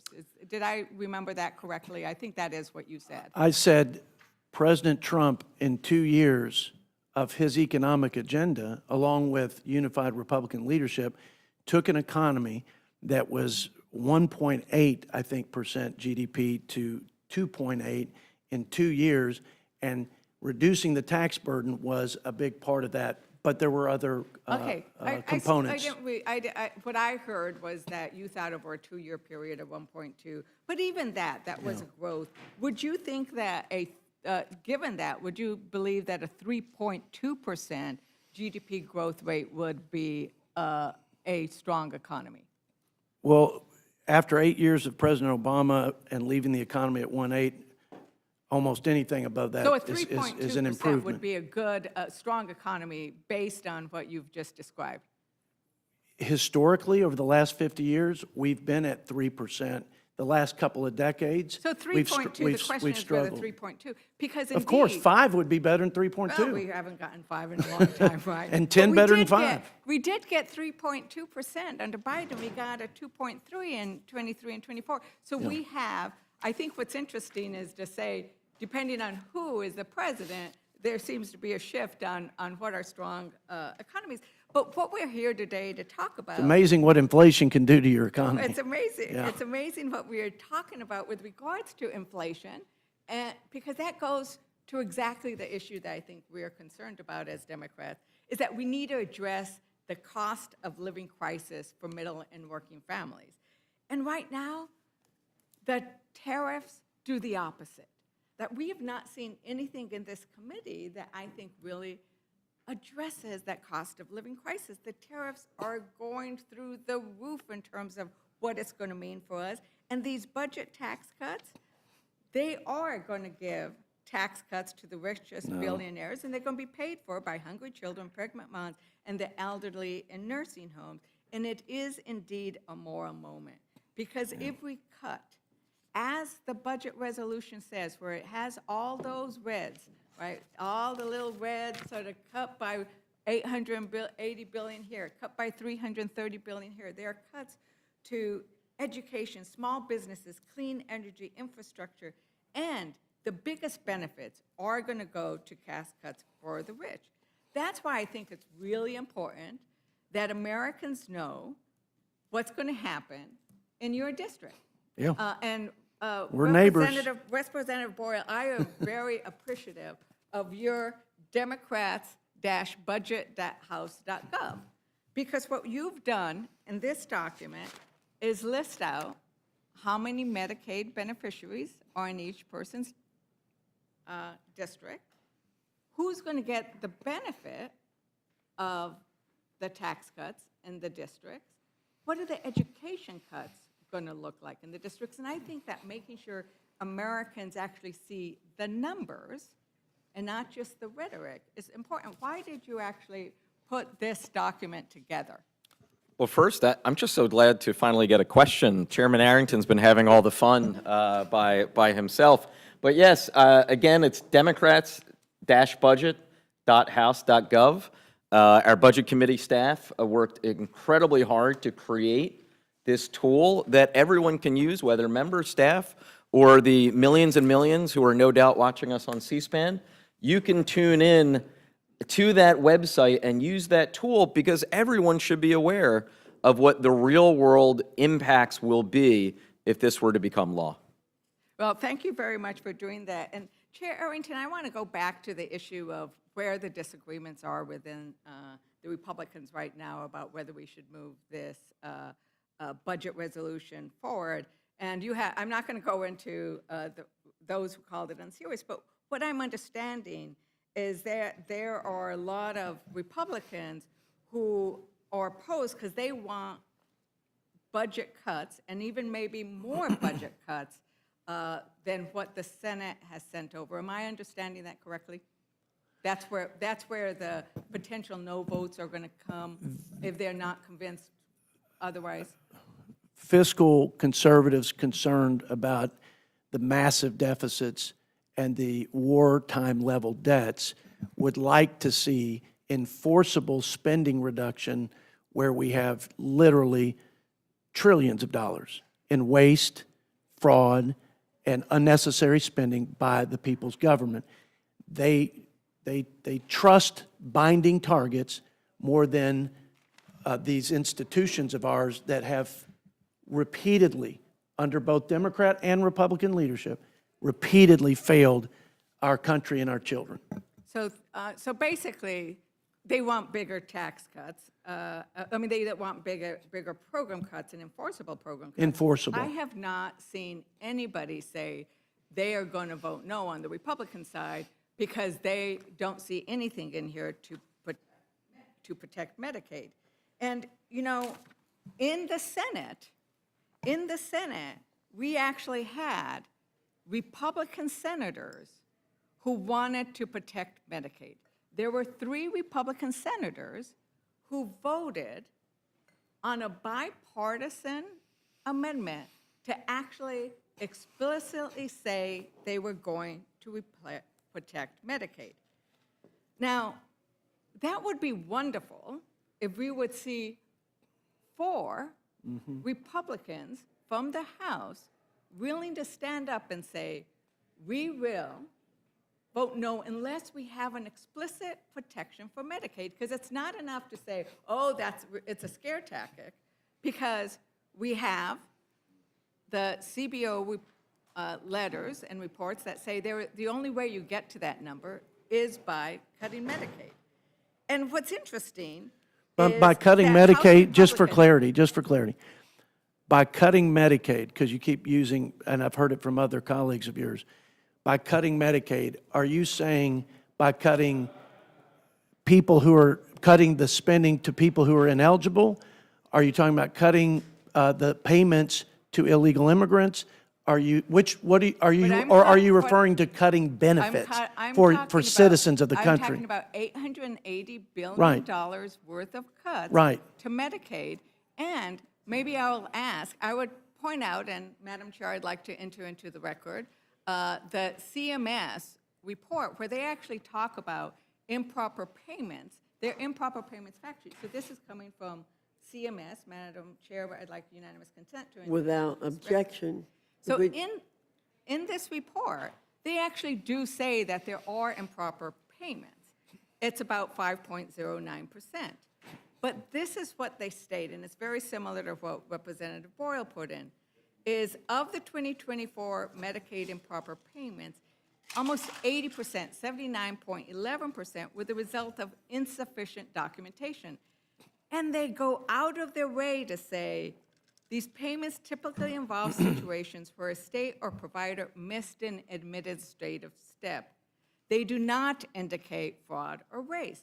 Representative Boyle, what do you have to say to this claim that they're not going to cut services, it's just fraud and abuse and race? Well, both you and I now separately have quoted directly from the GAO report in order to refute the idea that this is all waste, fraud, and abuse, or there's $500 billion over 10 years. It's just not so, and GAO made that clear.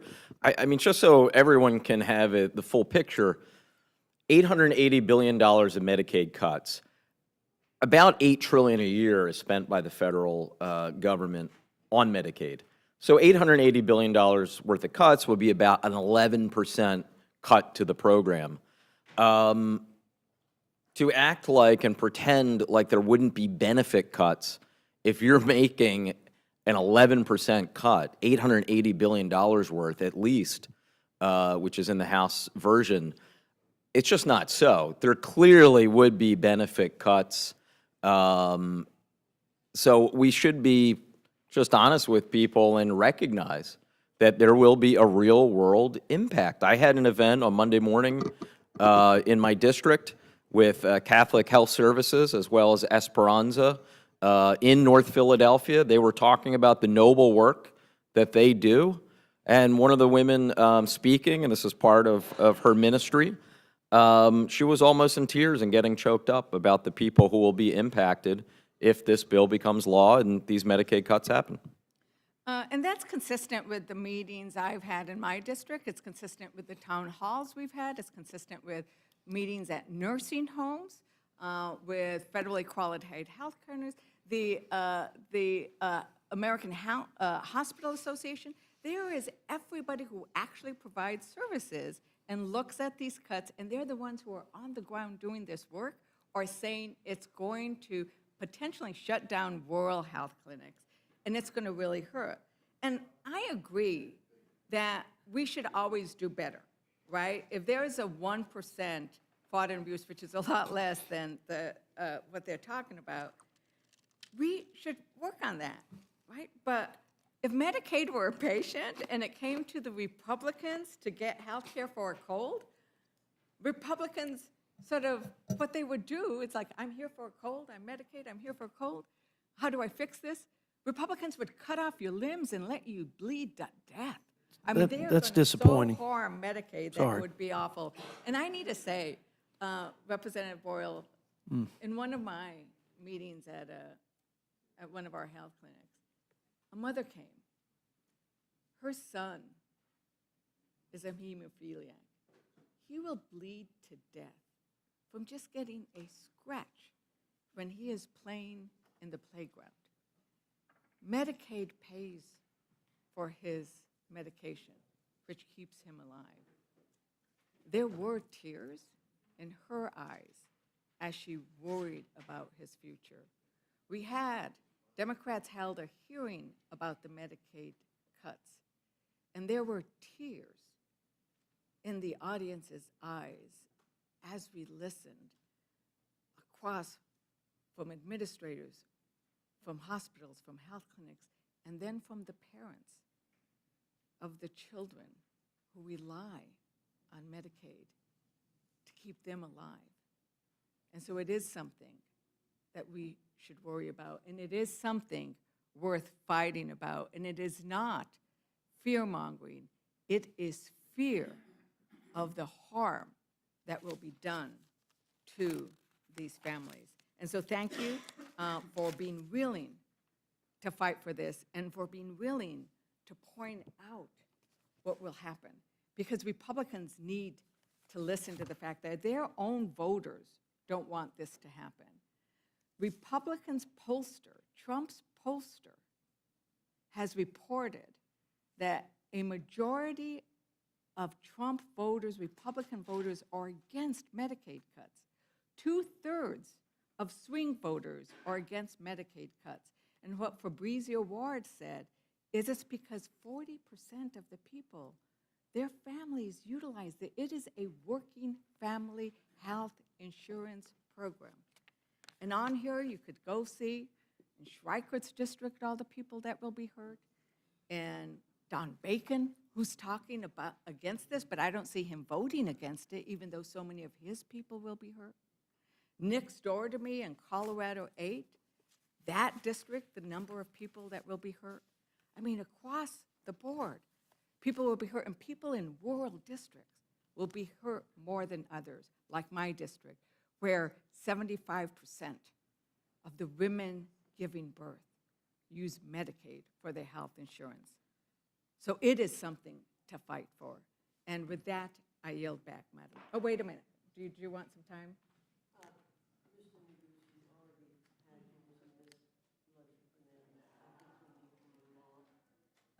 Notwithstanding the comment that my colleague from New Mexico made regarding the chairwoman's participation in 2010, for 45 minutes you spoke in this committee. 45 minutes. I spoke for 15. Time deal. That's I 15 minutes is the think it's time, So that's the new rule in the committee. I think 15 minutes gets it. Okay. And I'm especially, Just for the record, that's the new rule. And when the Democrats are in the majority, I hope It's Chairman not- McGovern intends to enforce it, because for decades, it's not the the chair new of this rule. committee has never shut down debate, and the chairwoman spoke for hours. 45 minutes on one occasion, an hour on another occasion. In this committee, we have the dates. And because I want to talk for 17 minutes, I want an extra 2 minutes to ask the chairman a question. But that's fine. Again, another precedent broken, so I'm happy to And I think, yield back. Madam Chair, it's part of the I- debate that we are engaged. I will tell, I want to say something.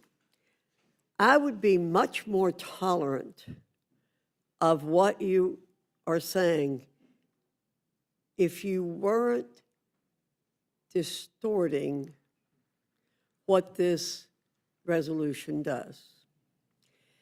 And I want to tell you, I believe we're held accountable long-term for scaring people for something that is not in this bill.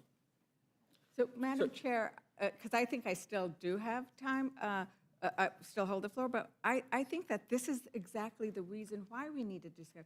You have a version and a perspective on this bill, which you and your 9 Republicans on the committee can debate and can raise and can ask the questions. Well- We have a different perspective and viewpoint on the bill, which we want to raise. And so it's precisely because we have differing viewpoints, and I respect that your viewpoint is one. And so my role, on behalf of my constituents, is to bring our perspective. Yours is to bring yours. Well, If we agreed, we would. Ms. Leisure Fernandez, if you could go into this resolution and say, specifically, you're cutting, as the chairman said, you cannot show that specific people are going to be hurt. Specific people are going to be hurt. You know, we could stay here all day and debate. I don't think it's a good use of our time. And we are taking time, we're making a record of the time so that we can show how much time is used by each side, even though you are in the minority. And of course, elections have consequences, as President Obama told us a long time ago. So I Madam think Chair? it's past time for us to move on I to the just- next witness. To the next member. I just had a question how Mr. Roy feels about this, and Mr. Norman, because they have rarely been constrained by 5 minutes or 10 minutes or It's not your 25 time, minutes Ms. or an Scanlon. hour. It's not your time to ask a So- question. So, and what? Nothing, I'm just clarifying that, yeah, so I'm not able to, you're not going to recognize Ms. Leisure Fernandez yielding me for a few minutes to ask Chairman Arrington a question. I'll recognize Ms. Leisure Fernandez to continue to ask a question. But fairly soon, again, I think we need to move on. Can you tell me what the question you was going to ask, Representative? Yeah, I don't Chairman understand, Arrington? you're saying I should give her the question so she can ask it? I mean, it'd be a lot easier if you just let him ask the question. Are you yielding to I am Mr.? yielding to. All right, colleagues Mr. on Neguse, colleagues. ask your question. Thank you very much, Madam I Chair, thank for the allowing chairwoman, that. and I thank my colleague from New Mexico. Chairman Arrington, I just want to drill down a bit on the last comments that Ms. Leisure Fernandez made, and obviously we've had a lot of debate today about Medicaid. And I take it your position is one you've already articulated, that you concur with some of your colleagues on the other side of the aisle who have claimed that there would be no cuts to Medicaid benefits, right? That's what essentially your position? Yeah. Okay. You're familiar with an amendment that was offered in the Senate to this particular resolution that was supported by 3 Republican senators, Senator Hawley, Senator Murkowski, and Senator Collins, to protect Medicaid? Are you generally familiar? Generally, yes, I am. I don't know the language specifically. And you understand that amendment failed? Yes, I do. I can represent to you it failed. Yeah. Republicans voted against it. Yeah. With the exception of those 3 Republicans and all Senate Democrats. If you have no intention of cutting Medicaid, then why not agree to the language protecting Medicaid? Seems like it would be pretty non-controversial. To be very frank, it's because, and you're a friend, Sure. and she's my neighbor, but because you all have already in this hearing, and for weeks, if not months prior to, and you will continue to mischaracterize making that program run more efficiently, rooting out waste and fraud, structuring the program to actually support the most vulnerable as a cut. And there's just, I mean, this hearing is a great example of why there's a breakdown in trust, because Ms. Fernandez just talked about the limbs of our citizens being torn off of their bodies and Republicans watching them bleed out. That is a gross mischaracterization, I think you would agree, I hear of you. what our intentions are. My- But that's the reason why I hear we you. don't play But these games all I'm about, suggesting to you is Yeah. Senator Hawley and Senator Murkowski, Yeah. these are Republican senators, Yeah. they're not Democrats, have some pretty simple language. yeah, was it Medicaid benefits or was it? That's what I'm asking. Medicaid, is no, I don't know. You s- benefits. I'm saying, you have the We've ability- committed to that. We have committed to Why not to put it in no the cuts. bill? We're accountable for what we commit to Then why and put promise everything and else in follow the bill? through on. This is my point. Yeah. Why, you make much of the instructions that you've Yeah. designed. Well, Yes. give me a moment here, Yeah. and the various ways in which you believe the budget ought to be structured. And it just strikes me that the one quote-unquote promise that you feel really passionate about today, about with respect to Medicaid benefits, happens to be conveniently the one promise that Republicans refuse to put in the text of the instructions. Why not? It would be pretty simple. You could tell the American public, look, we've got it. No cuts to Medicaid. It's I in can the tell you, document, I but can. you te- all won't do it. I can tell you, let me just finish the thought process here, because my friends and colleagues who happen to be Democrats will pervert, twist, contort, and anything we say on Medicaid or any other government entitlement program to serve the purpose, the political purposes of using it as a cudgel to beat on our party, our colleagues, when in fact, it is simply addressing, like I've said before, the inefficiencies of program integrity. I hear you. I hear and- you. Okay. And I would just say, and I hear your criticism, but my point is. And I watched you it all on have been- display today. You all have been very crystal clear about a lot in this bill. Yeah. Right? And my simple point is this notion that you won't put in the bill that you're not going to gut Medicaid because you believe that if you do so, Democrats will criticize the bill as gutting Medicaid. And so therefore, you've made a decision You will. to not put, no, I understand. I don't mean but you, I hear but you. if we do, like I mentioned to Mr. Oh, no, McGovern, I look at wasn't the finished. Medicaid rolls twice I hear you, instead Mr. of. Chairman, but I Yeah. wasn't finished. Yeah. I'm just simply suggesting a lot Yeah. simpler if you feel so passionately about not cutting Yeah. Medicaid benefits to put that in the bill. Yeah. So, One question, and I thank think it's you, time. thank you, and I will finish with this, Wait, Chairman. Excuse me, Madam Chair, this is the Rules Committee, and we have a custom here of allowing for I've heard debate. this And we are now dealing in an emergency rules meeting on a budget that, quite frankly, we think has devastating impacts for the people we represent. And if we're not going to be able to have a thorough debate and be able to say what's on our mind, then I think we should move to adjourn.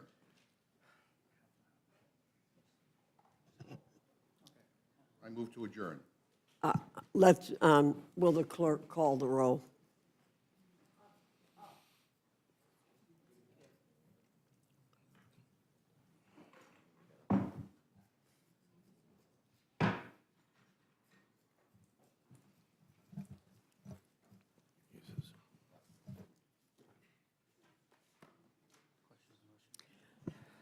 The question is on the motion to adjourn. All those in favor say aye. All those opposed, no.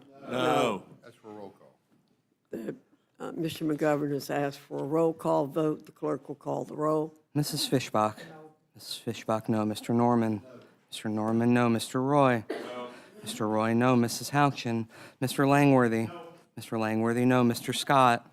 Mr. Scott, no. Mr. Griffith. Mr. Griffith, no. Mr. Jack. No. Mr. Jack, no. Mr. McGovern. Aye. Mr. McGovern, aye. Ms. Scanlon. Aye. Ms. Scanlon, aye. Mr. Neguse. Mr. Neguse, aye. Ms. Leger-Fernandez. Aye. Ms. Leger-Fernandez, aye. Madam Chair. No. Madam Chair, no.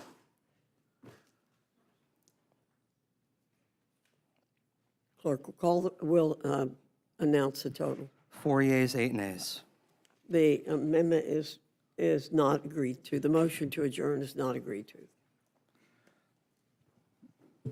Madam Chair, I believe I had the floor, and I'll finish up. I'm sorry, Ms.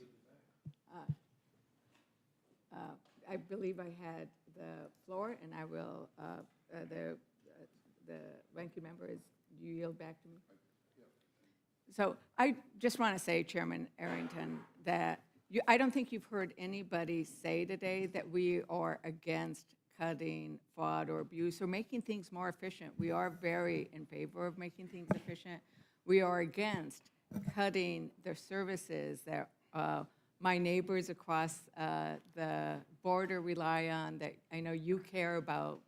You know, my New Mexico citizens, it's a region, we're separated by a border, but not by values, I believe.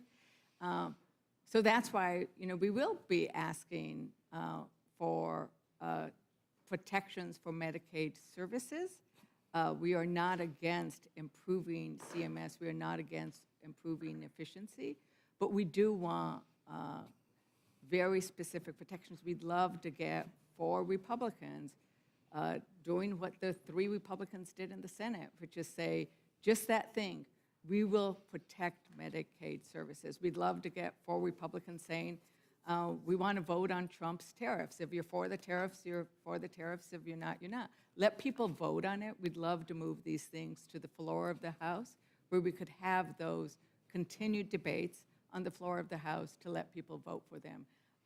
But it is about the services, and it's about the people who we meet with every day that we care about. And that's why we're doing that. I can tell you that's why I'm doing that, not to beat up just on Republicans. Yeah. I'm a very bipartisan person.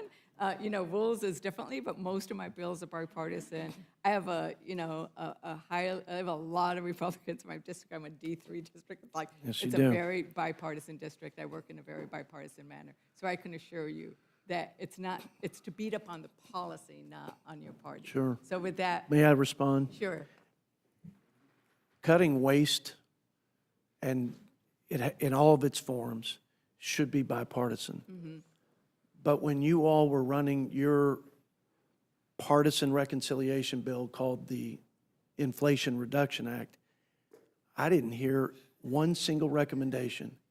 I hear you want to save. You say, if you can find it, I'm with you. We're all for that. We're all for that. But I didn't see anything in the Inflation Reduction Act that talked about program integrity, rooting out waste and fraud, not one jot or tittle in that huge tax and spending bill. I also, by the way, after listening to what I think is false and empty rhetoric on taxing the rich, how much did y'all raise the taxes on the rich when you passed the IRA? What did you do for the billionaires? Did y'all raise their taxes to pay for the price fixing on drugs or any of the other things? Did y'all raise taxes on the rich? What did you do with the time? If y'all feel so strongly about this, where was the waste, fraud, and abuse reforms in the IRA, and where were the tax hikes on the rich?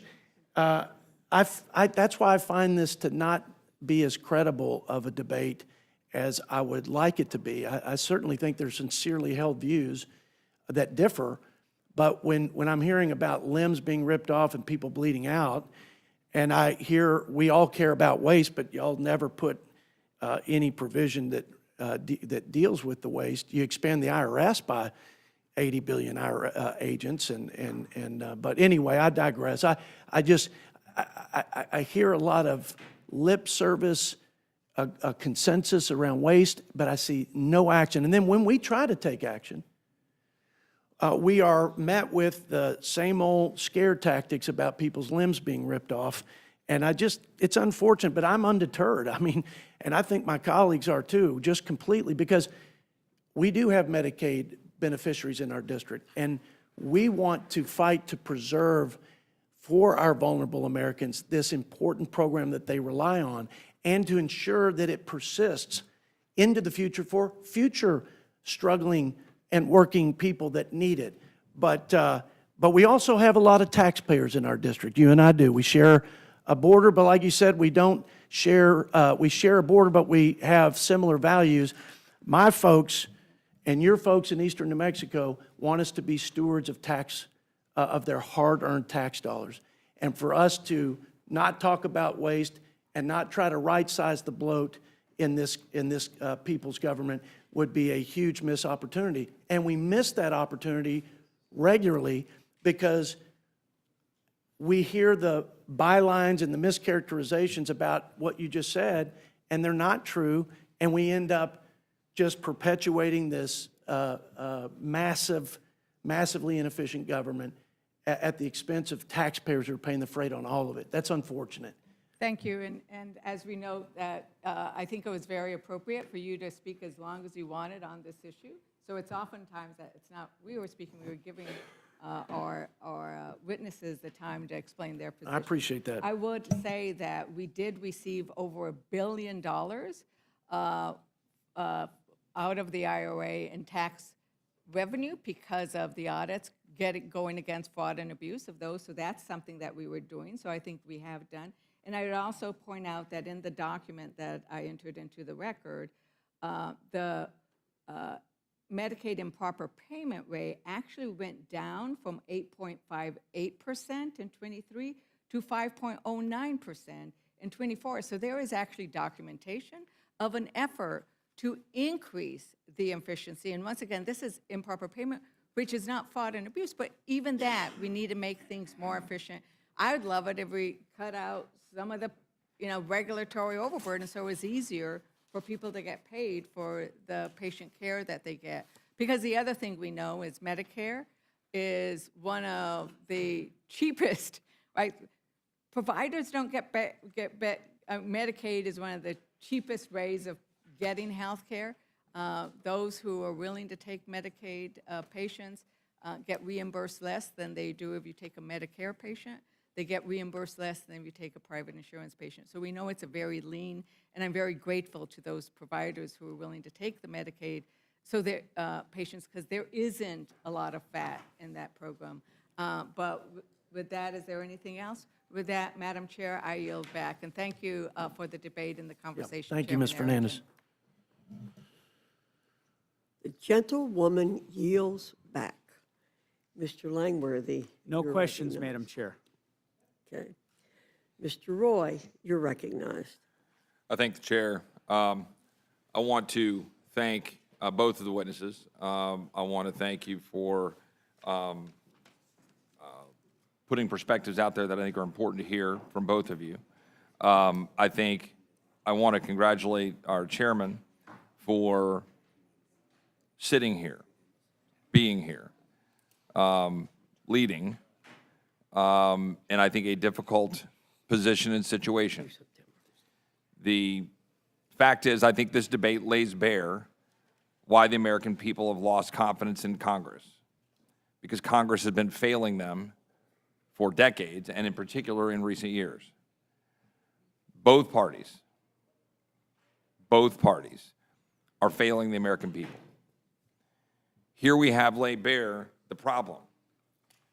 We have, on the one hand, I believe, a responsible budget put forward through the work of our chairman on the Budget Committee and others that worked hard on it, that I believe credibly lays out a path to budget neutrality in what is supposed to be the process in reconciliation of dealing with tax policy and spending policy.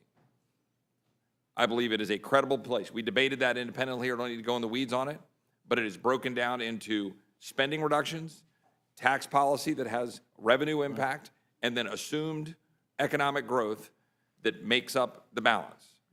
In roughly $2 trillion-ish in spending reductions, $2.5 trillion in assumed growth for $4.5 trillion of revenue impact on tax policy. Now, we're being criticized for assuming that growth, that 2.5% growth, which is the sweet spot between historic 3% growth and the languishing 1.9% growth we've been in for a while.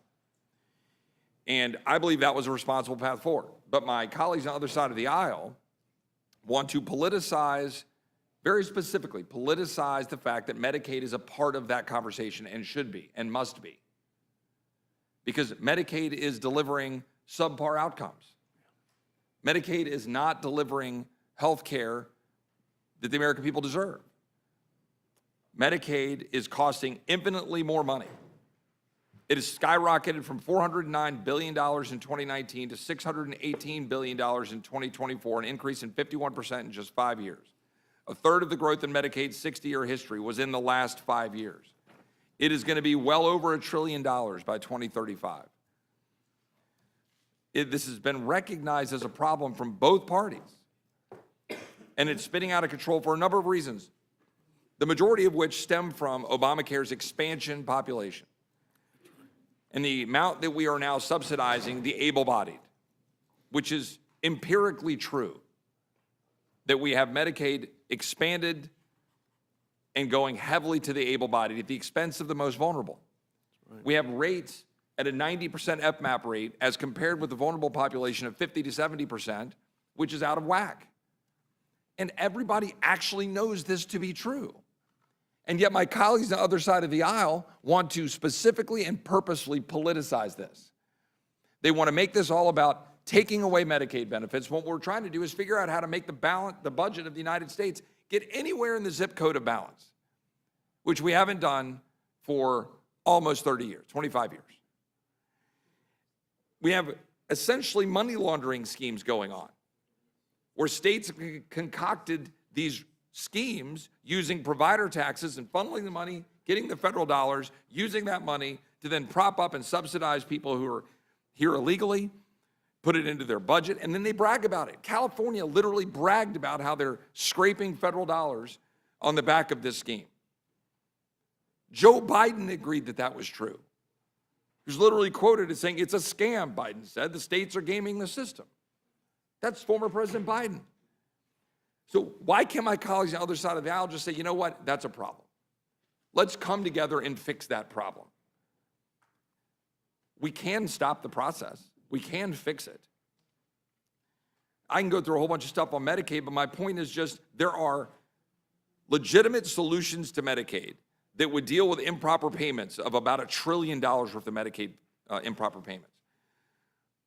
We could make serious changes to how waste, fraud, and abuse occurs. We could end what is happening with respect to the money laundering scam. These are all things that we could do and save money and still try to retain what you need for the most vulnerable under the program. Now, I concur with the gentleman from Texas, my colleague from Texas, about where we should put most of these kinds of programs. I believe in civil society. I believe in state and local government. I believe we do better when we do it locally. I don't believe the federal government does it efficiently, and I think that is borne out by looking at the numbers and including the subpar care. And I'm not just making that up. Study after study talking about the extent to which Medicaid delivers worse care than alternatives. Studies have shown Medicaid expansions caused enrollees to delay care because appointments were not available. A study in Health Affairs found Medicaid patients experience higher hospital readmission rates than privately insured patients. I can go through study after study. But we also know the money's being wasted. The fact is, of course we should reform it. Of course we can make it better.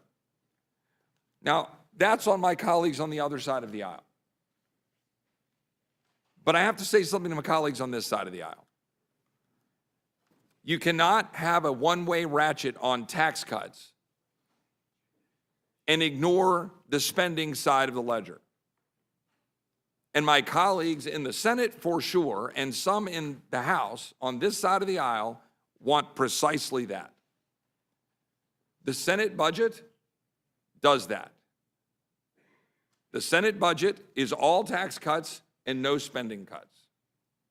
Now, we're told, trust us, there's a promise. There's a promise of spending cuts. Well, excuse me if I don't trust Washington.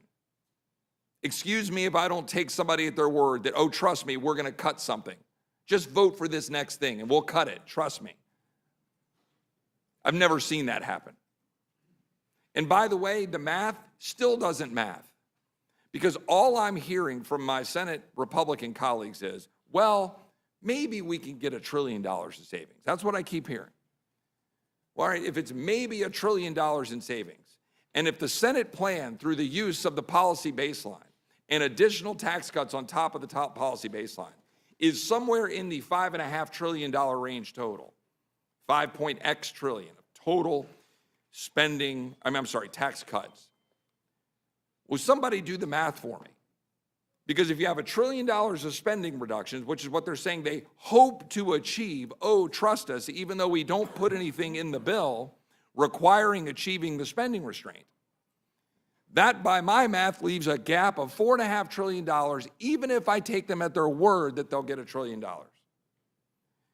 So, on our side, in the House, we estimated $2.5 trillion of growth from tax cuts, or associated with tax cuts and regulatory policy.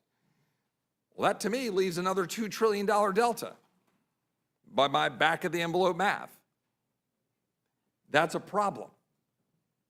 So to my Democratic colleagues, we have a, I believe, responsible House budget, even if you disagree with it, where we should sit down and figure out how to find savings, reform Medicaid to make it work better, eliminate improper payments, stop the gaming by California, stop the Medicaid money laundering, get the dollars going to the people you actually want it to go to, and to the gentleman from Massachusetts, make SNAP work better. Whatever we can do as a responsible government, as Congress, we can and should do that. And to my colleagues on this side of the aisle, stop making up math. Stop lying to the American people that you can just magically put something on a board and say, oh, it all pays for itself. It doesn't. Put pen to paper, get an eraser and a pencil and put it down on paper and come show me. And that message for me goes to the White House, to my Senate Republican colleagues, and to the leadership on this side of the aisle. Come show me the math. But I can promise you, while I will vote for the rule out of respect for the chairwoman and the process, I will not vote for this bill because it is not responsible. Because the Senate instructions are what will carry the day. We all know that. So it's all a joke. Because there's nothing limiting the spending on the Senate side, and there's nothing but high side on the tax side. Does the chairman have anything you want to add to that?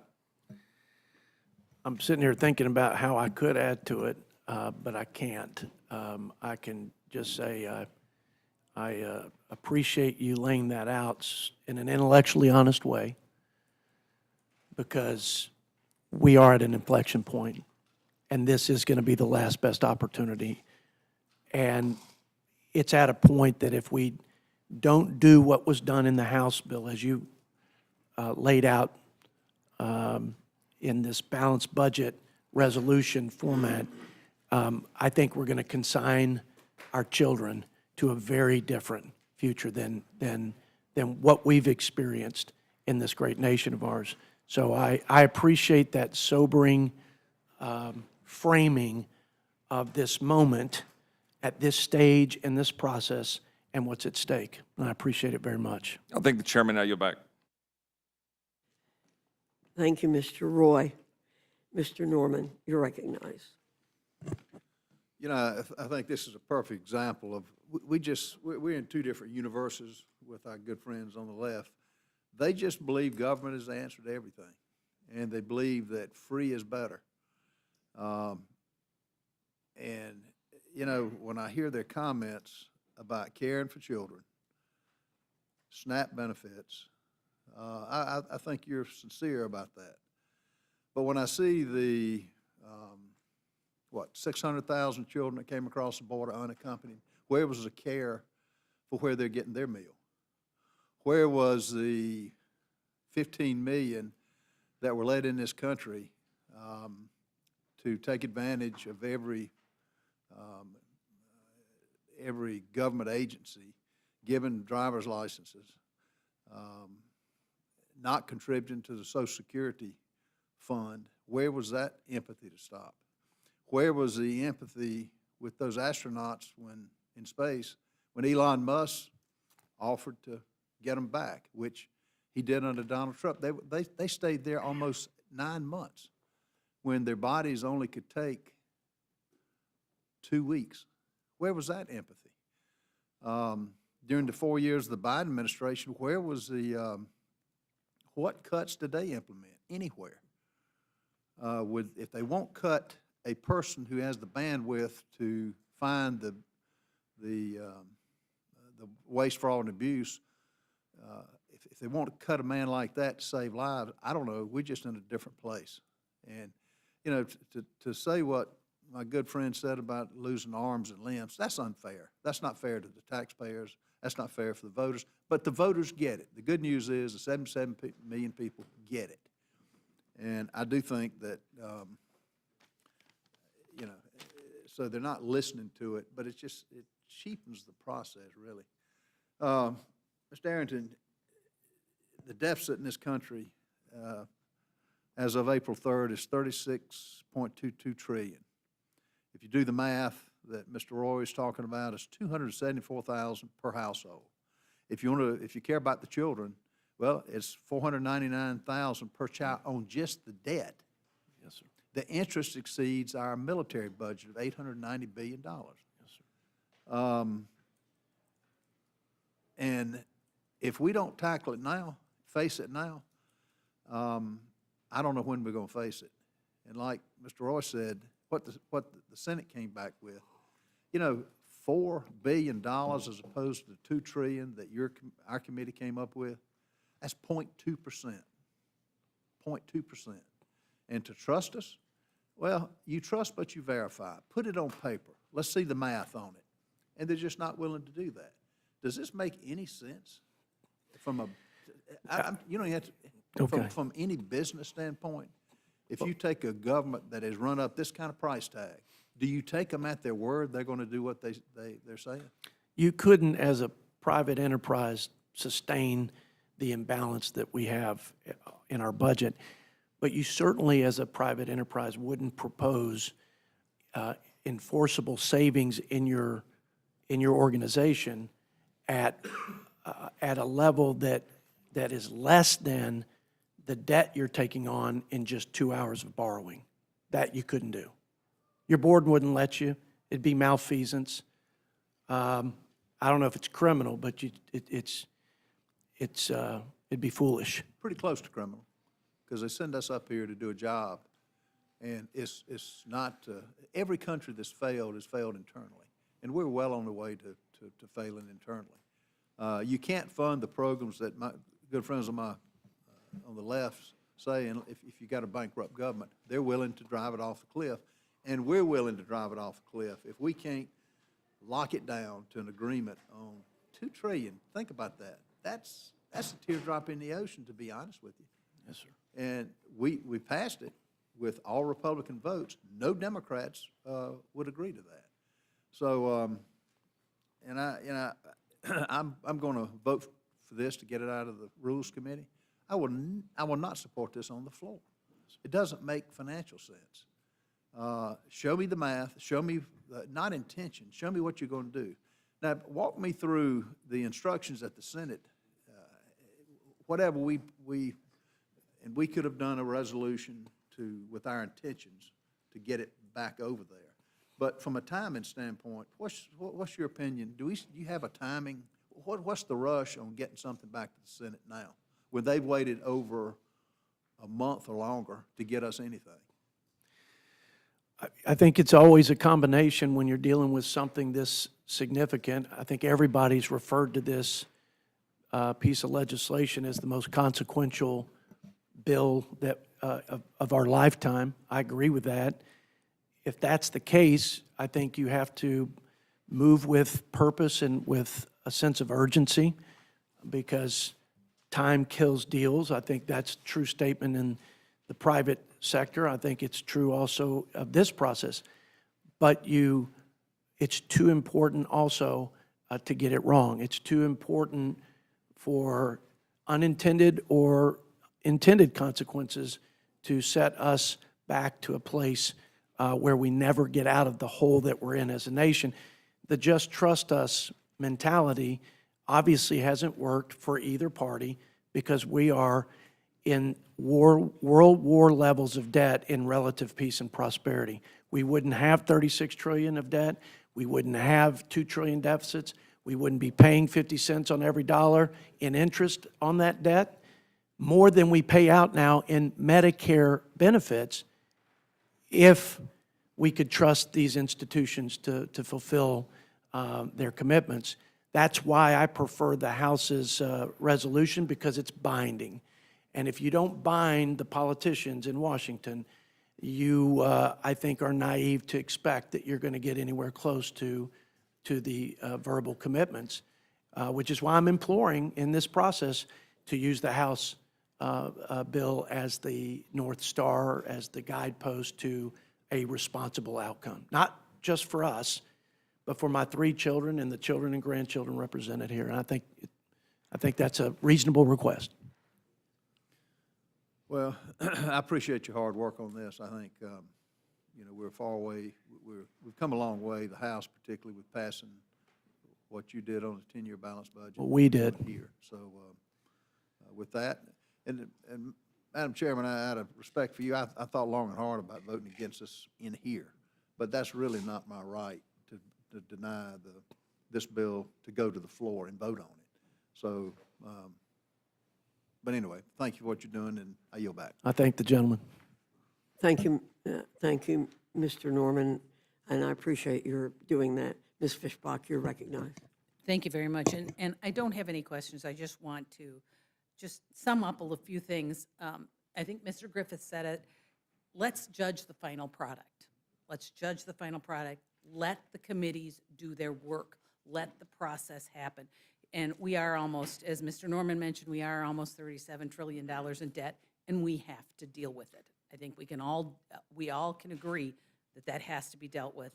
And we have to look at extending the tax cuts, because we're not talking about millionaires and billionaires. We're talking about, in my district, 77,000 families taking advantage of the child tax credit, that they will see it cut in half if we don't extend those taxes. 55,000 small businesses in my district that will face incredible tax cuts, incredible tax increases if we don't deal with 199A. And so I just want to bring it back to that perspective. And with that, I yield back, Madam Chair. Thank you, Ms. Fishbach. Ms. Houchin, you're recognized. Thank you, Madam Chair. And in the spirit of being brief, I want to thank Chairman Arrington. I'm proud to serve on the Budget Committee with you, sir. Thank you for your hard work and for being here in defense of this budget resolution. One thing is clear, I think we've learned, is that no amount of spending cuts or reforms are going to be approved by our friends on the left, not even $4 billion, as we've seen in their rhetoric today. I associate myself with Mr. Griffith and Ms. Fishbach in their comments, and Madam Chair, I thank you for your leadership, and I yield back. Thank you, Ms. Houchin. That ends the hearing portion of this Rules Committee meeting. So I thank our witnesses for being here. Mr. Boyle, sorry you didn't get enough questions asked of you. I would have been glad to defer. Thank you, Madam Chair. Thank you, Ranking Member. We'll try to fix that the next time, Mr. Boyle. So, That's quite all right. He'll get his opportunity. seeing no other members wishing to testify on the Senate amendment to H-Con Res 14, this closes the hearing portion of our meeting. The chair will be in receipt of a motion from the gentlewoman from Indiana, Ms. Houchin. Thank you, Madam Chair. Madam Chair, I move the committee grant a rule providing for consideration of the Senate amendment to H-Con Res 14. The rule makes an order a motion offered by the chair of the Committee on the Budget or his designee that the House concur in the Senate amendment to H-Con Res 14. The rule waives all points of order against consideration of the motion. The rule provides that the Senate amendment and the motion shall be considered as read. The rule provides 1 hour of general debate. Hold on one second, Ms. Houchin. Would you please take your conversations out of this room? It is not appropriate.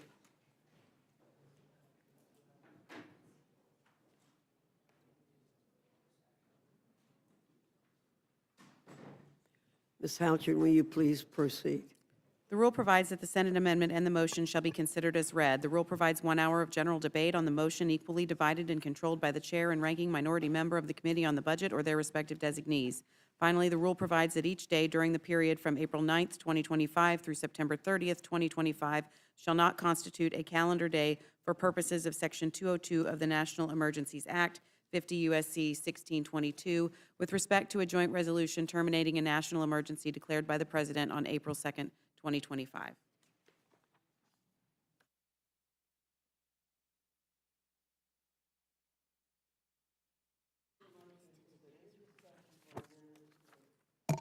Madam Chair. Ms. Ledger Fernandez. Madam Chair, I have an amendment to the rule. I move the committee strike Section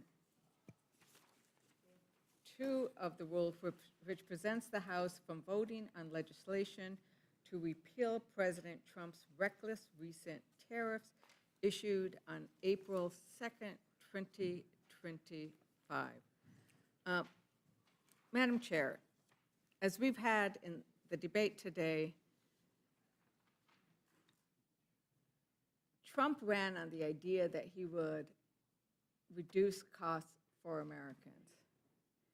And what we are seeing with the tariff wars that he has started and that Republicans are supporting with this rule is that it is a disaster for Americans, for farmers, for manufacturing, for families, for the world order.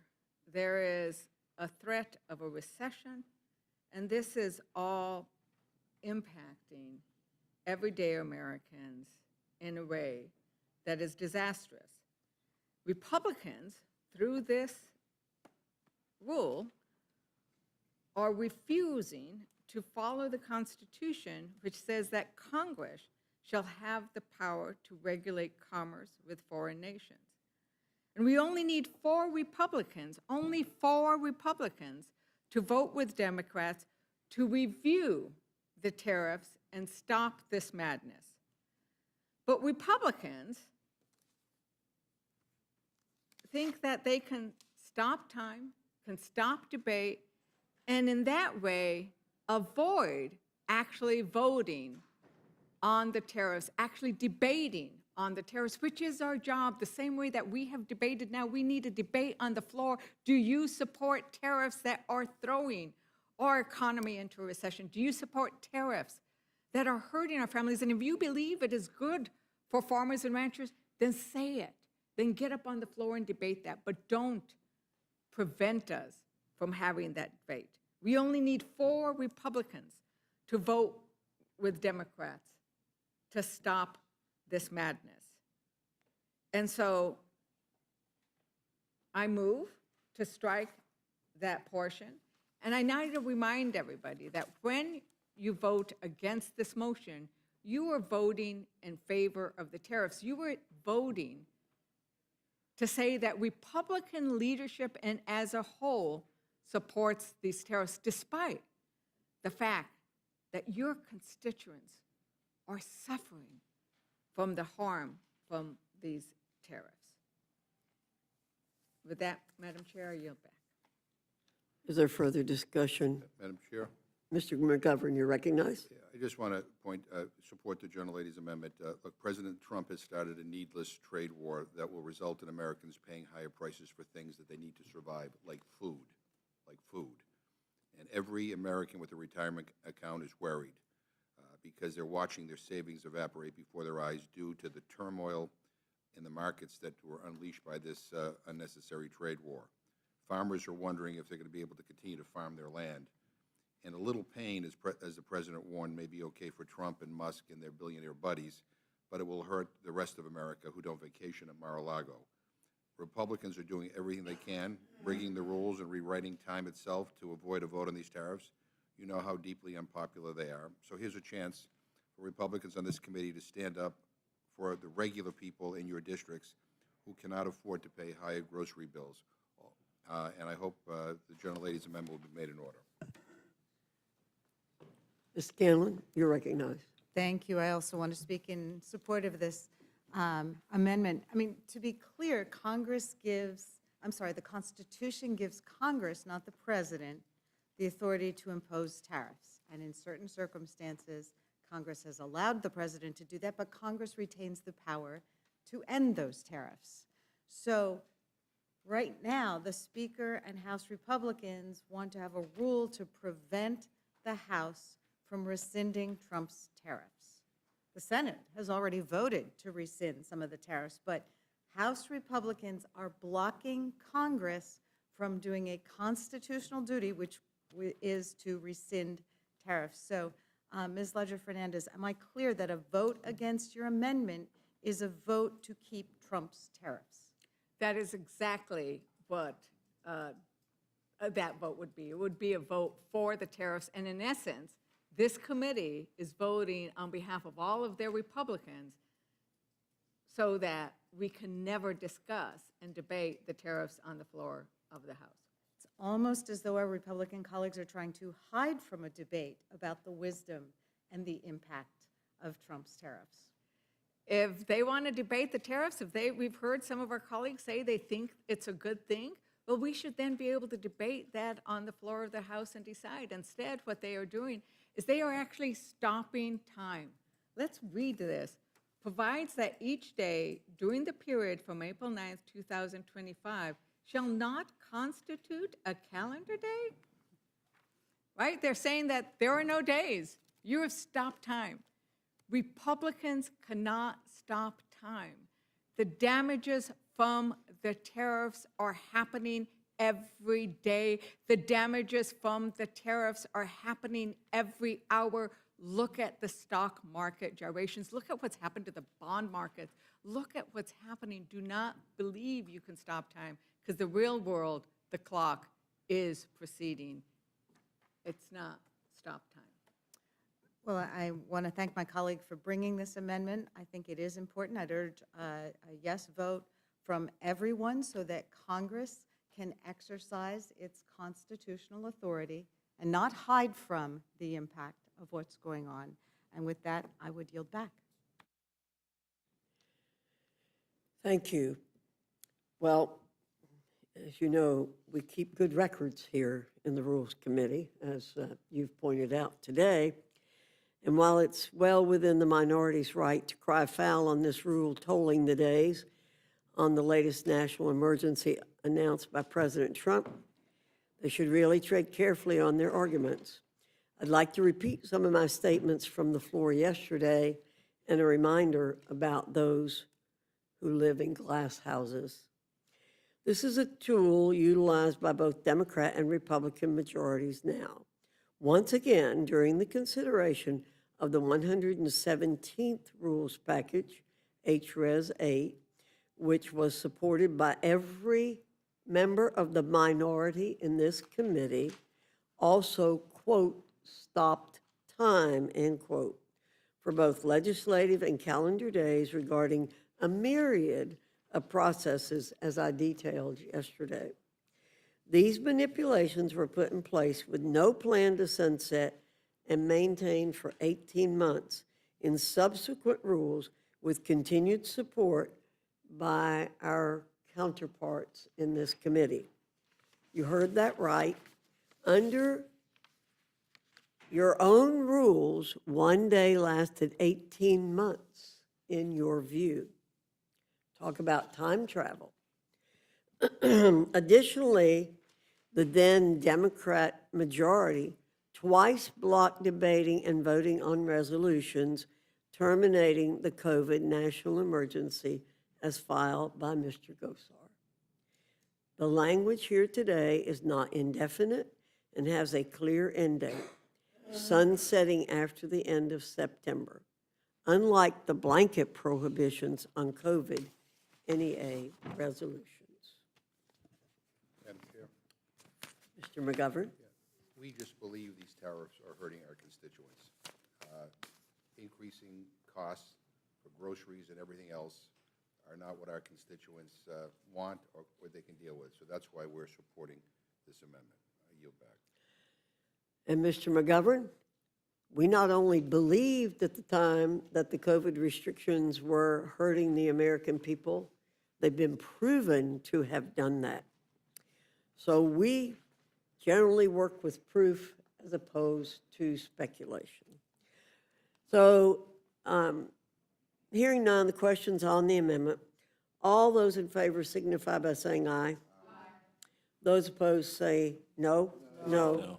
In the opinion chair, the noes have it. The amendment is not agreed to. Ms. Leisure Fernandez requests a vote. The clerk will call the roll. Mrs. Fishbach? No. Mrs. Fishbach, no. Mr. Norman? No. Mr. Norman, no. Mrs. Houchin? No. Mrs. Houchin, no. Mr. Langworthy? No. Mr. Langworthy, no. Mr. Scott? No. Mr. Scott, no. Mr. Griffith? No. Mr. Griffith, no. Mr. Jack? No. Mr. Jack, no. Mr. McGovern? Mr. McGovern, aye. Ms. Scanlon? Ms. Scanlon, aye. Mr. Neguse? Ms. Leisure Fernandez? Ms. Leisure Fernandez, aye. Mr. Roy?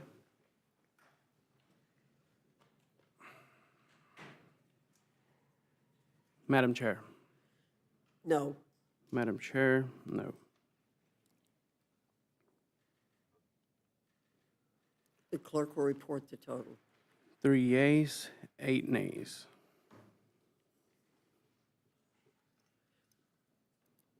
The noes have it. The amendment is not agreed to. Are there other amendments or discussions? Madam Chair. Ms. Leisure Fernandez, you're Madam- recognized. Thank you, Madam Chair. I have an amendment to the rule. I move to add a new section to the rule stating that House Resolution 211 is amended by striking Section 4. This amendment shall take effect as of included in the adoption of House Resolution 211. And I'll remind the public that this House Resolution 211 is where they snuck in the provision that prevents us from taking a vote on the Mexico-Canada tariffs that were imposed by Trump. And once again, because Congress refuses to even consider, House refuses to even consider the impacts of those Mexico-Canada tariffs, which together with the global trade war that Trump has unleashed on Americans and the world, my constituents, world constituents, manufacturing, ranchers, farmers, people's retirement accounts are being destroyed as we speak. Time is moving on, and that time is not being good to America's fortune. I would point out that since Republicans stopped time, prices have increased. One dealership increased its truck prices by over $20,000. Groceries are going up. A planned $1 billion Microsoft investment in Ohio was canceled because of the uncertainty and the likely recession. This is another opportunity where Republicans have the chance to say they are willing to stand up and vote against these tariffs or even debate the tariffs so they can explain why they think they are good. My constituents, and in headlines across the country, it's clear that our voters are against these tariffs. It only takes 4 Republicans in the Senate and 4 Republicans in the House to stop this tariff madness. I urge a yes vote on my amendment so that we can restore America's economy, bring down the price of groceries, and increase manufacturing, because this is not one way to do it. People are fleeing the country rather than coming. With that, Madam Chair, I yield back. Thank you, Ms. Leisure Fernandez. Any further discussion? Hearing none, the questions on the amendment. All those in favor signify by saying aye. Aye. All those opposed say no. No. In the opinion, chair, the noes have it. The amendment's not agreed to. The clerk will call the roll. Mrs. Fishbach? No. Ms. Fishbach, no. Mr. Norman? No. Mr. Norman, no. Mr. Roy? Ms. Houchin? Mr. Langworthy? Mr. Langworthy, no. Mr. Scott? No. Mr. Scott, no. Mr. Griffith? No. Mr. Griffith, no. Mr. Jack? No. Ms. Houchin is not recorded. No. Ms. Houchin, no. Mr. McGovern? Mr. McGovern, aye. Ms. Scanlon? Aye. Ms. Scanlon, aye. Mr. Neguse? Ms. Ledger Fernandez? Ms. Ledger Fernandez, aye. Madam Chair? No. Madam Chair, no.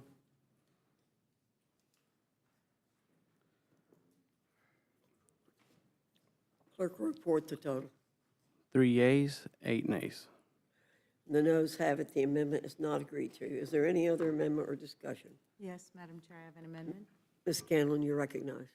Madam Chair, I have an amendment to the rule. I move the committee make in order Amendment 11 to the Senate Amendment to H-Con Res 14 offered by the ranking member, Mr. McGovern, because of the limited notice provided by the majority, but it was originally authored by Representative Jayapal of Washington. She's listed as a co-sponsor. This amendment prevents the reconciliation bill from cutting Medicaid benefits and creates a point of order against legislation that would cut Medicaid.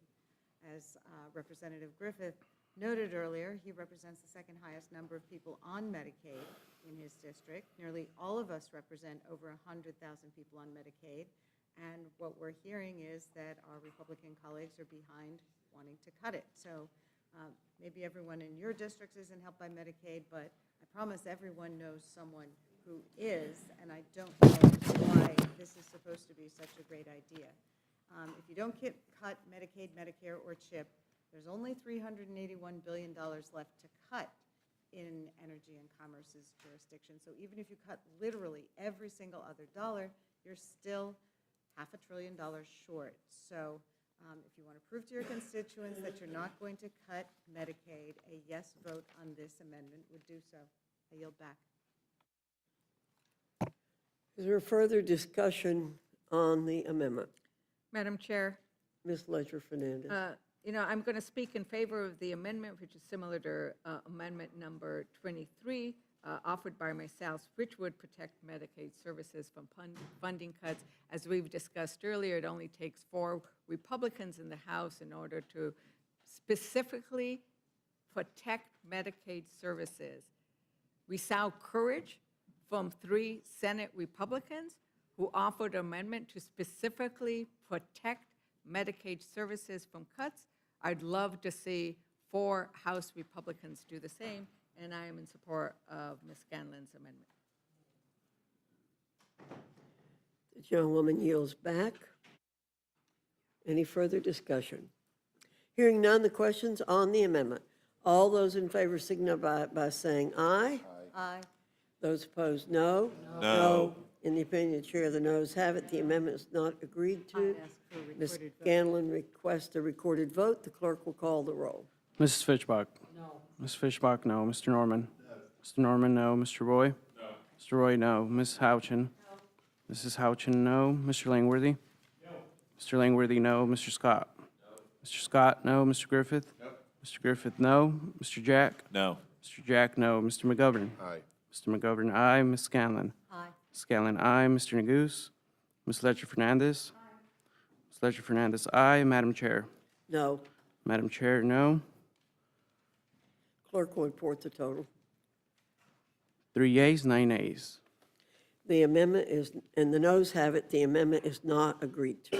Any other amendment? Madam Chair, Mr. I McGovern? have 2 amendments. I have an amendment to the rule. I move the committee make an order amendment number 13 offered by myself, which strikes the instructions for the House and Senate Agriculture Committees to reduce the deficit by not less than $230 billion and $1 billion respectively for the period of fiscal years 2025 through 2034.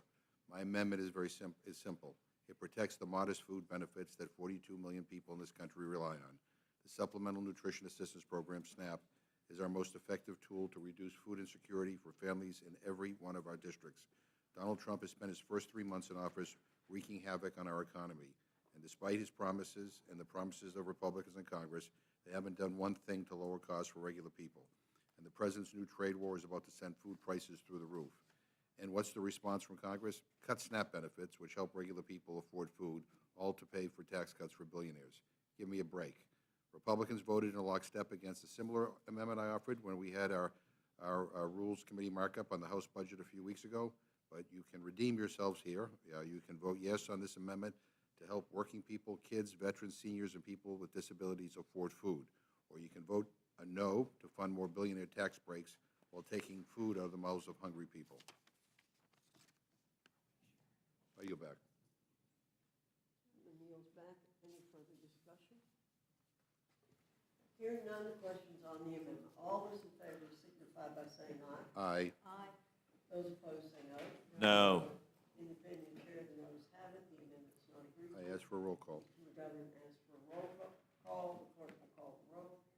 Mrs. Fishbach? No. Mrs. Fishbach, no. Mr. Norman? No. Mr. Norman, no. Mr. Roy? No. Mr. Roy, no. Mrs. Houchin? Mrs. Houchin, no. Mr. Langworthy? No. Mr. Langworthy, no. Mr. Scott? No. Mr. Scott, no. Mr. Griffith? Mr. Griffith, no. Mr. Jack? No.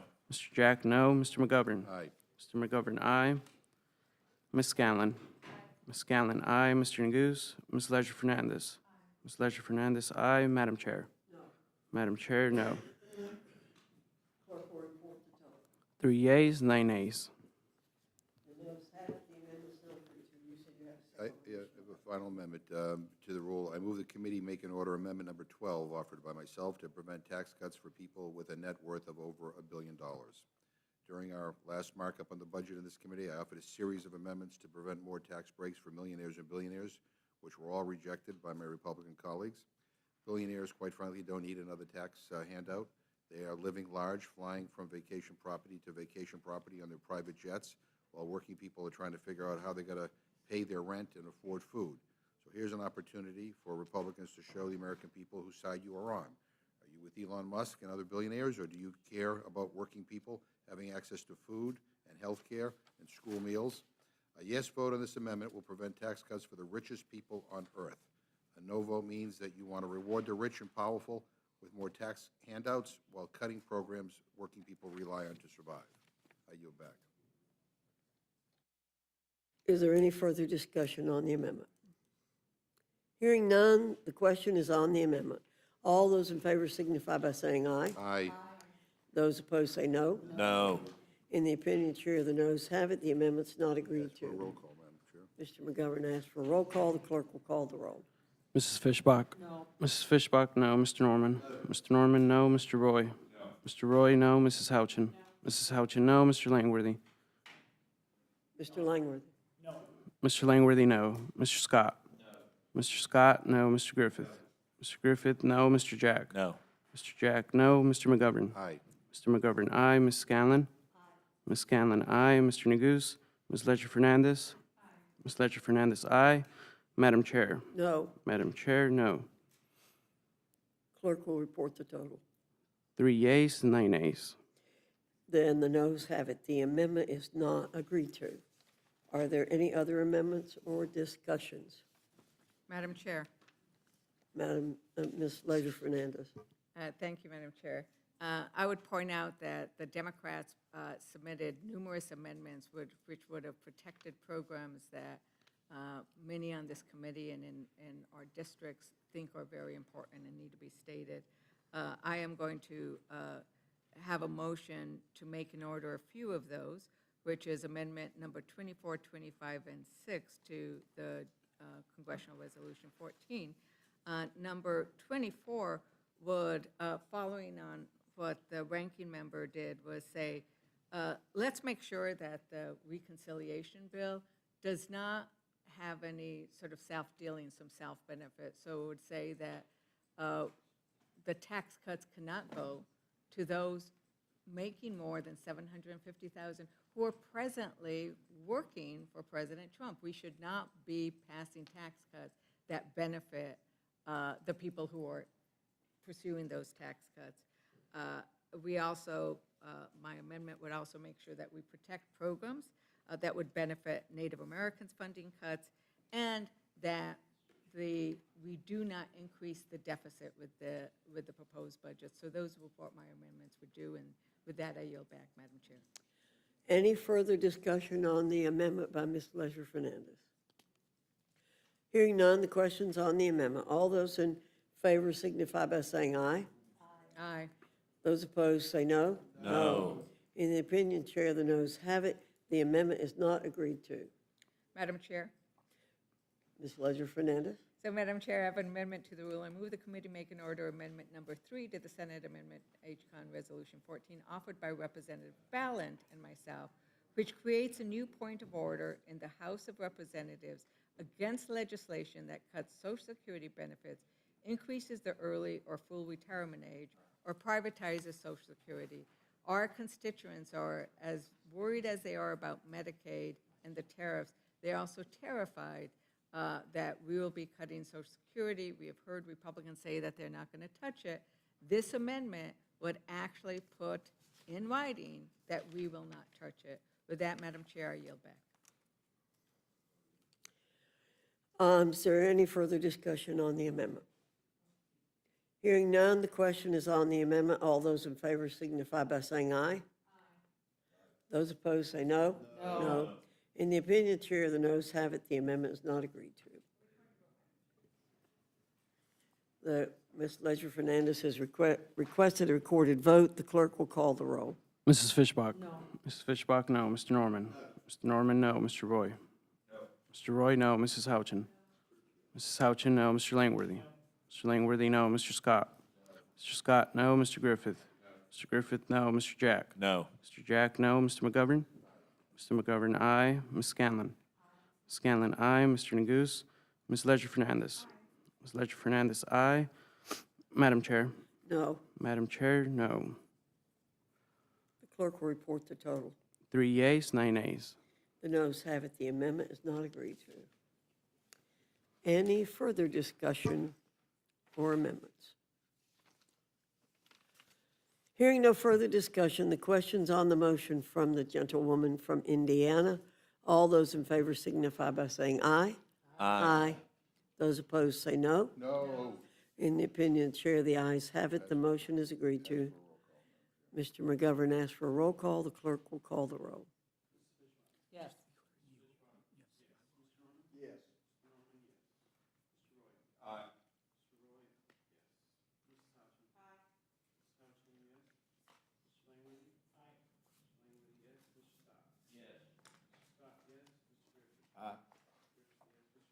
Aye.